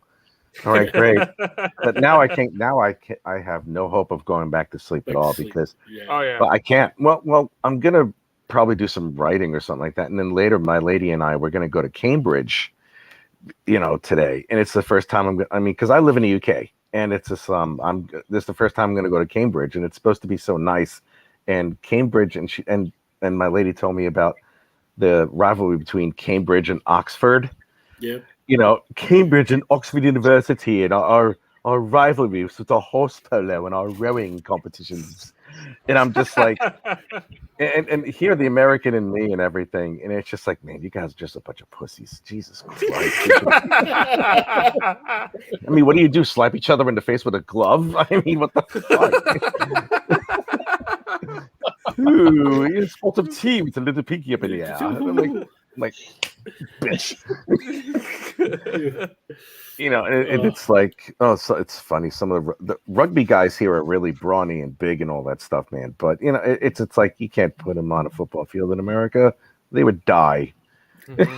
They would be run over. Like that would be it. I mean, when you have a man who can run a 40-yard dash in about 10 seconds, he weighs 350 pounds and 7% body fat. He's going to destroy. There's going to be a smear of English people. That's actually slow. That's slow. It's slow. Most of the guys are like 4.5. Oh, that's right. Yeah, I'm sorry. I got the wrong times. And those guys are nuts. They're like less than 5 seconds. It's like, how do you stop something like that? You know, and they lead by the head. Jesus Christ. No. They have hockey here too, which is funny. I bet when they get into fights, they throw down the sticks, throw down the gloves, and have really heated discussions between each other. You know, I disagree with the way that you checked on me. No, I disagree with the way that you checked into the goalie. That was not fair. Sorry. How dare you hit me in the shin with your stick? No, I'm sorry, but if you weren't such a prissy young man, I probably wouldn't be able to hurt you in such an easy manner. They actually they speak like that here. You're not. I can imagine. Yeah. Are we? Is it over now? Yeah. We're gonna get ready to wrap everything up. Say our goodbyes. All right, man. This was so much fun. Thank you for having me here, man. Really. Yeah. And it's great to fucking see you again, Sam. And great meeting you too, Demon. Same. And Rich, yours launches August 2nd. Yeah, it's going to be August 2nd. I think that's a Monday. I may have it a little bit earlier because, like on a Friday, I may start on a Friday, or maybe it's going to be a Friday, or it's going to be the Monday or the Tuesday. That's supposed to be the trend, or it's like launch it during these times and all that stuff. I'm like, okay, fine, whatever. Rich, when mine's end, yours begins. Mine stops on the August 4th. So, August 4th. Are you doing a closeout show? Yeah. So 100%. Yeah, I got to be on it. You got to give me the link. I got to be on it. I got you. I got to be on it, man, because this is going to be super dope. Yes. And by the time around when your campaign ends and all that stuff, that's when I'll back it, because I want to you see, with Kickstarter, that if you contribute, if you back it, it takes like a month for it to go. I'm the type where it's like I need to know where the hell my finances are going immediately, so I'll back a campaign when it's like a day or two left. Yeah, so they're taking the money out quicker. Oh yeah, I would prefer that, because a lot of times you lose track. Yeah, I do. I suck at it. Yeah, absolutely. But please, we'll make sure we get you back on once you launch, so we can see even more of the art and stuff like that. So, well, I'll show you. I'll show you periodically. I mean, anybody who I go on the show with, or anybody who I appear with, if anybody wants to see some of the art, just message me, and I'll be like, here. Rich tags me and everything. Just on about Twitter, on every place. Like I was like, oh, Rich tagged me again. Like, that's okay, is it? I hope you don't mind. Yeah, that's fine. Because I like to see that stuff. And well, I excellent. And that way I can keep up. I would like to do that too, because I like seeing the behind the scenes on how it's built and how it becomes, how it has the life to it. I have to start doing live shows again. Where it's like where I have making more pizza on your live show. Yeah, I got to make more pizza. Oh my God, I haven't made pizza in a while. I got to make pizza again. I thought you just made one recently. I saw that you. Yeah, but it's still too long for me to wait. You can never not have pizza. That's true. It's the food of the gods, man. It really is. It's shaped as a triangle, I don't trust anybody who says they don't like pizza. I know. It's you might as well say I hate dogs. Yeah.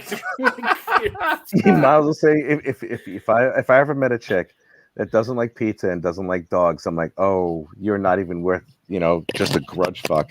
You gotta go. You gotta go. I don't want to smell it anywhere near me, man. I'll bet you like birds. I bet you have a parrot at home. It says everything you say, you narcissistic bitch. How dare you? I know. I'm sorry. I didn't take my meds yet. No, wait, I did. But it's we're doing this. We're doing this again. Wait. Did I take them twice?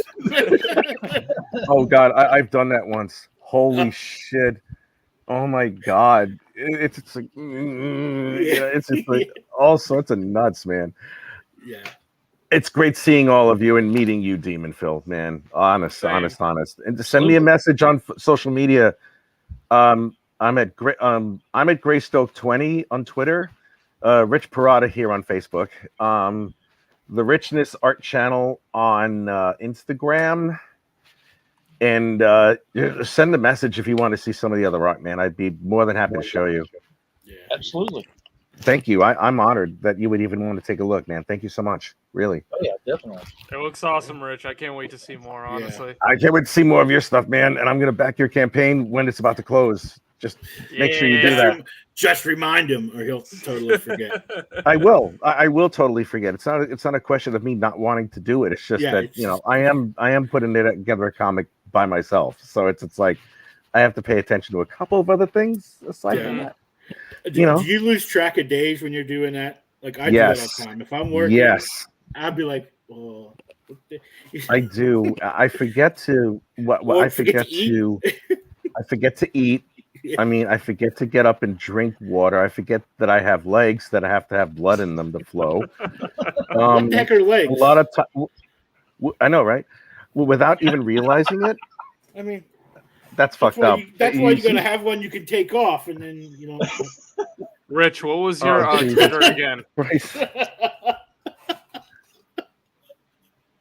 At Greystoke 20. Greystoke 20. How do you spell that? Just gray, the color gray? Yeah, Greystoke 20, and it's at Okay, I found you. Color GREYSTOKE 20. Isn't that like that's me. Tarzan movie? No, it's like that. Yeah. There are times when it's like I don't even realize it. I have like a cup of coffee for breakfast, and before I realize it, it's like 4. Yeah, I've done that. Like I'm like, oh, it's like 3 in the morning, and I haven't eaten yet. What'd you say? Oh, yeah, you could say, yeah. I figured I'd say an English thing since I was here in the UK. I'm like, all right, I can't put Sherwood Forest. It's 4 o'clock in the morning. No, 4 o'clock in the afternoon. It's like, oh wait, I'm hungry. Yeah, I just remembered.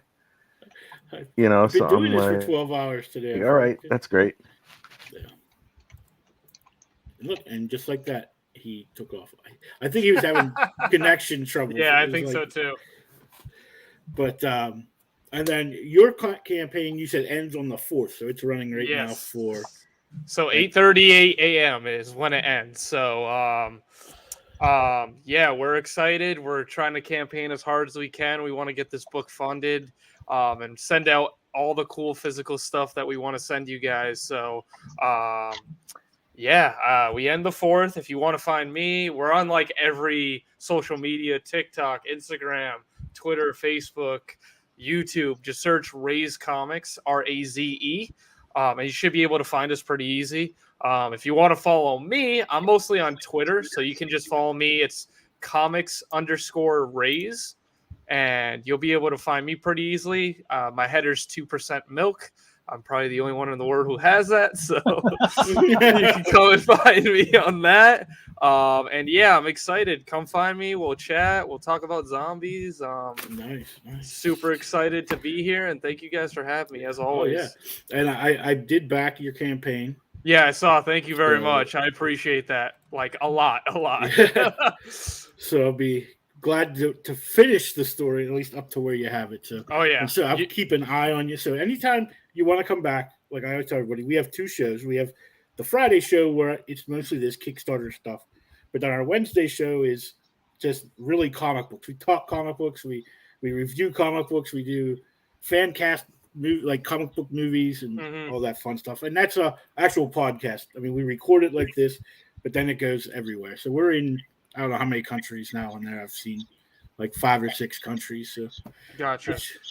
That's always fun. We should definitely do something. I don't know if you guys would be free on the 20th. I'd love to come on and we can kind of break down all the comics, go through them. You guys love to hear your opinions on them and, have a good old time, Let me put you down. So I have my handy dandy notebook. Oh no, that's another thing. Was that Wednesday night I had said about that? Phil, I was like, I got my handy dandy notebook, yes, it was. And nobody was like, nobody got it. I was like, I got the reference. I was like, are we that old that nobody knows? Okay. I also would love to pick your brain sometime, Phil, on marketing because a little bit new to the game. So any info you got that's helpful, send it my way. Yeah. Hey, absolutely. Actually, send me a message and we'll definitely we can talk about some stuff. Yeah, absolutely. Are you mostly what social media are you usually on the most? Because I'll just add you on whichever one you're. I use them all. So I'm usually on Facebook the most. Trisha's on Twitter more than anything. Okay. But in the private chat, I did put that's darkenterprises.com is our website. Okay. So if you go there, that's got direct links. You just click on it, it'll take you directly. Okay. All right. Beautiful. Already got it in my browser, so I'm ready to go. I'll probably send you like a message either tonight or tomorrow morning, and we'll kind of go from there. That'll work. Nice. Yep. Beautiful. Awesome. All right, Sam. Good to meet you. Thank you guys for having me again. You guys enjoy your night or morning, whatever the time frame is. I think we're pretty close. Like you're in New York. And no, I'm in Massachusetts, so I'm on the East Coast. So so am I. So we're good. Okay, beautiful. Well, you guys have... Phil's down there in Tennessee. Tornado Alley. Somewhere. Yeah, Tornado Alley, exactly. Yeah. All right, beautiful. Well, you guys have a wonderful night. All right. All right, you too. Thanks, Thank Sam. you. Bye. Good night. All right, so it's just me and Phil. Thanks for coming in, and Phil, and because Katrina left me, and then when she just like in the middle of just like I gotta go. I was like, oh, thank you. I apologize it took so long. The lights were flickering. This place was shaking. I was like, I don't even know if I'll be on at all tonight or ever. but it was good because you were the fill-in, and exactly that worked well. So, but this coming Wednesday on our show, we have guest Daryl Damper, and he has a book, High Top. I don't know much about it yet, so we'll be learning as everybody else learns. So that's always fun. And then back on this show on the 15th, we have Kurt Zauer. He'll be on with his book Spectrus and Sabanian, issues 1 through 4. Kurt's been on the show before, and also Mog's been on. That whole crew has been on the show. It's good to have them back returning. So, and then I think that's it. And then on the 20th, like after that, I have some open slots. So if you know anybody who has a Kickstarter at the end of July and August, or if you have one yourself and you'd like to get on the show, make sure you drop us a line, and I will be sure to get you on. But other than that, I think it's time to go. It's been a little while here. But so just go out. I'm going to be sharing out all these links to the Kickstarters and stuff that we had on the show tonight. Just be sure to check them out. Even if you don't back them, if you can just share them out, it'll help those people. And if you only back for $1, just $1 will get you, help them get the word out. So that's a big help just with that. So have a good weekend, Phil, and I will see you Wednesday. All right. And I'll be back here, I guess, Wednesday. Yep, sounds good. I'm going to hide in the darkness. So until then. So have a good weekend, everybody.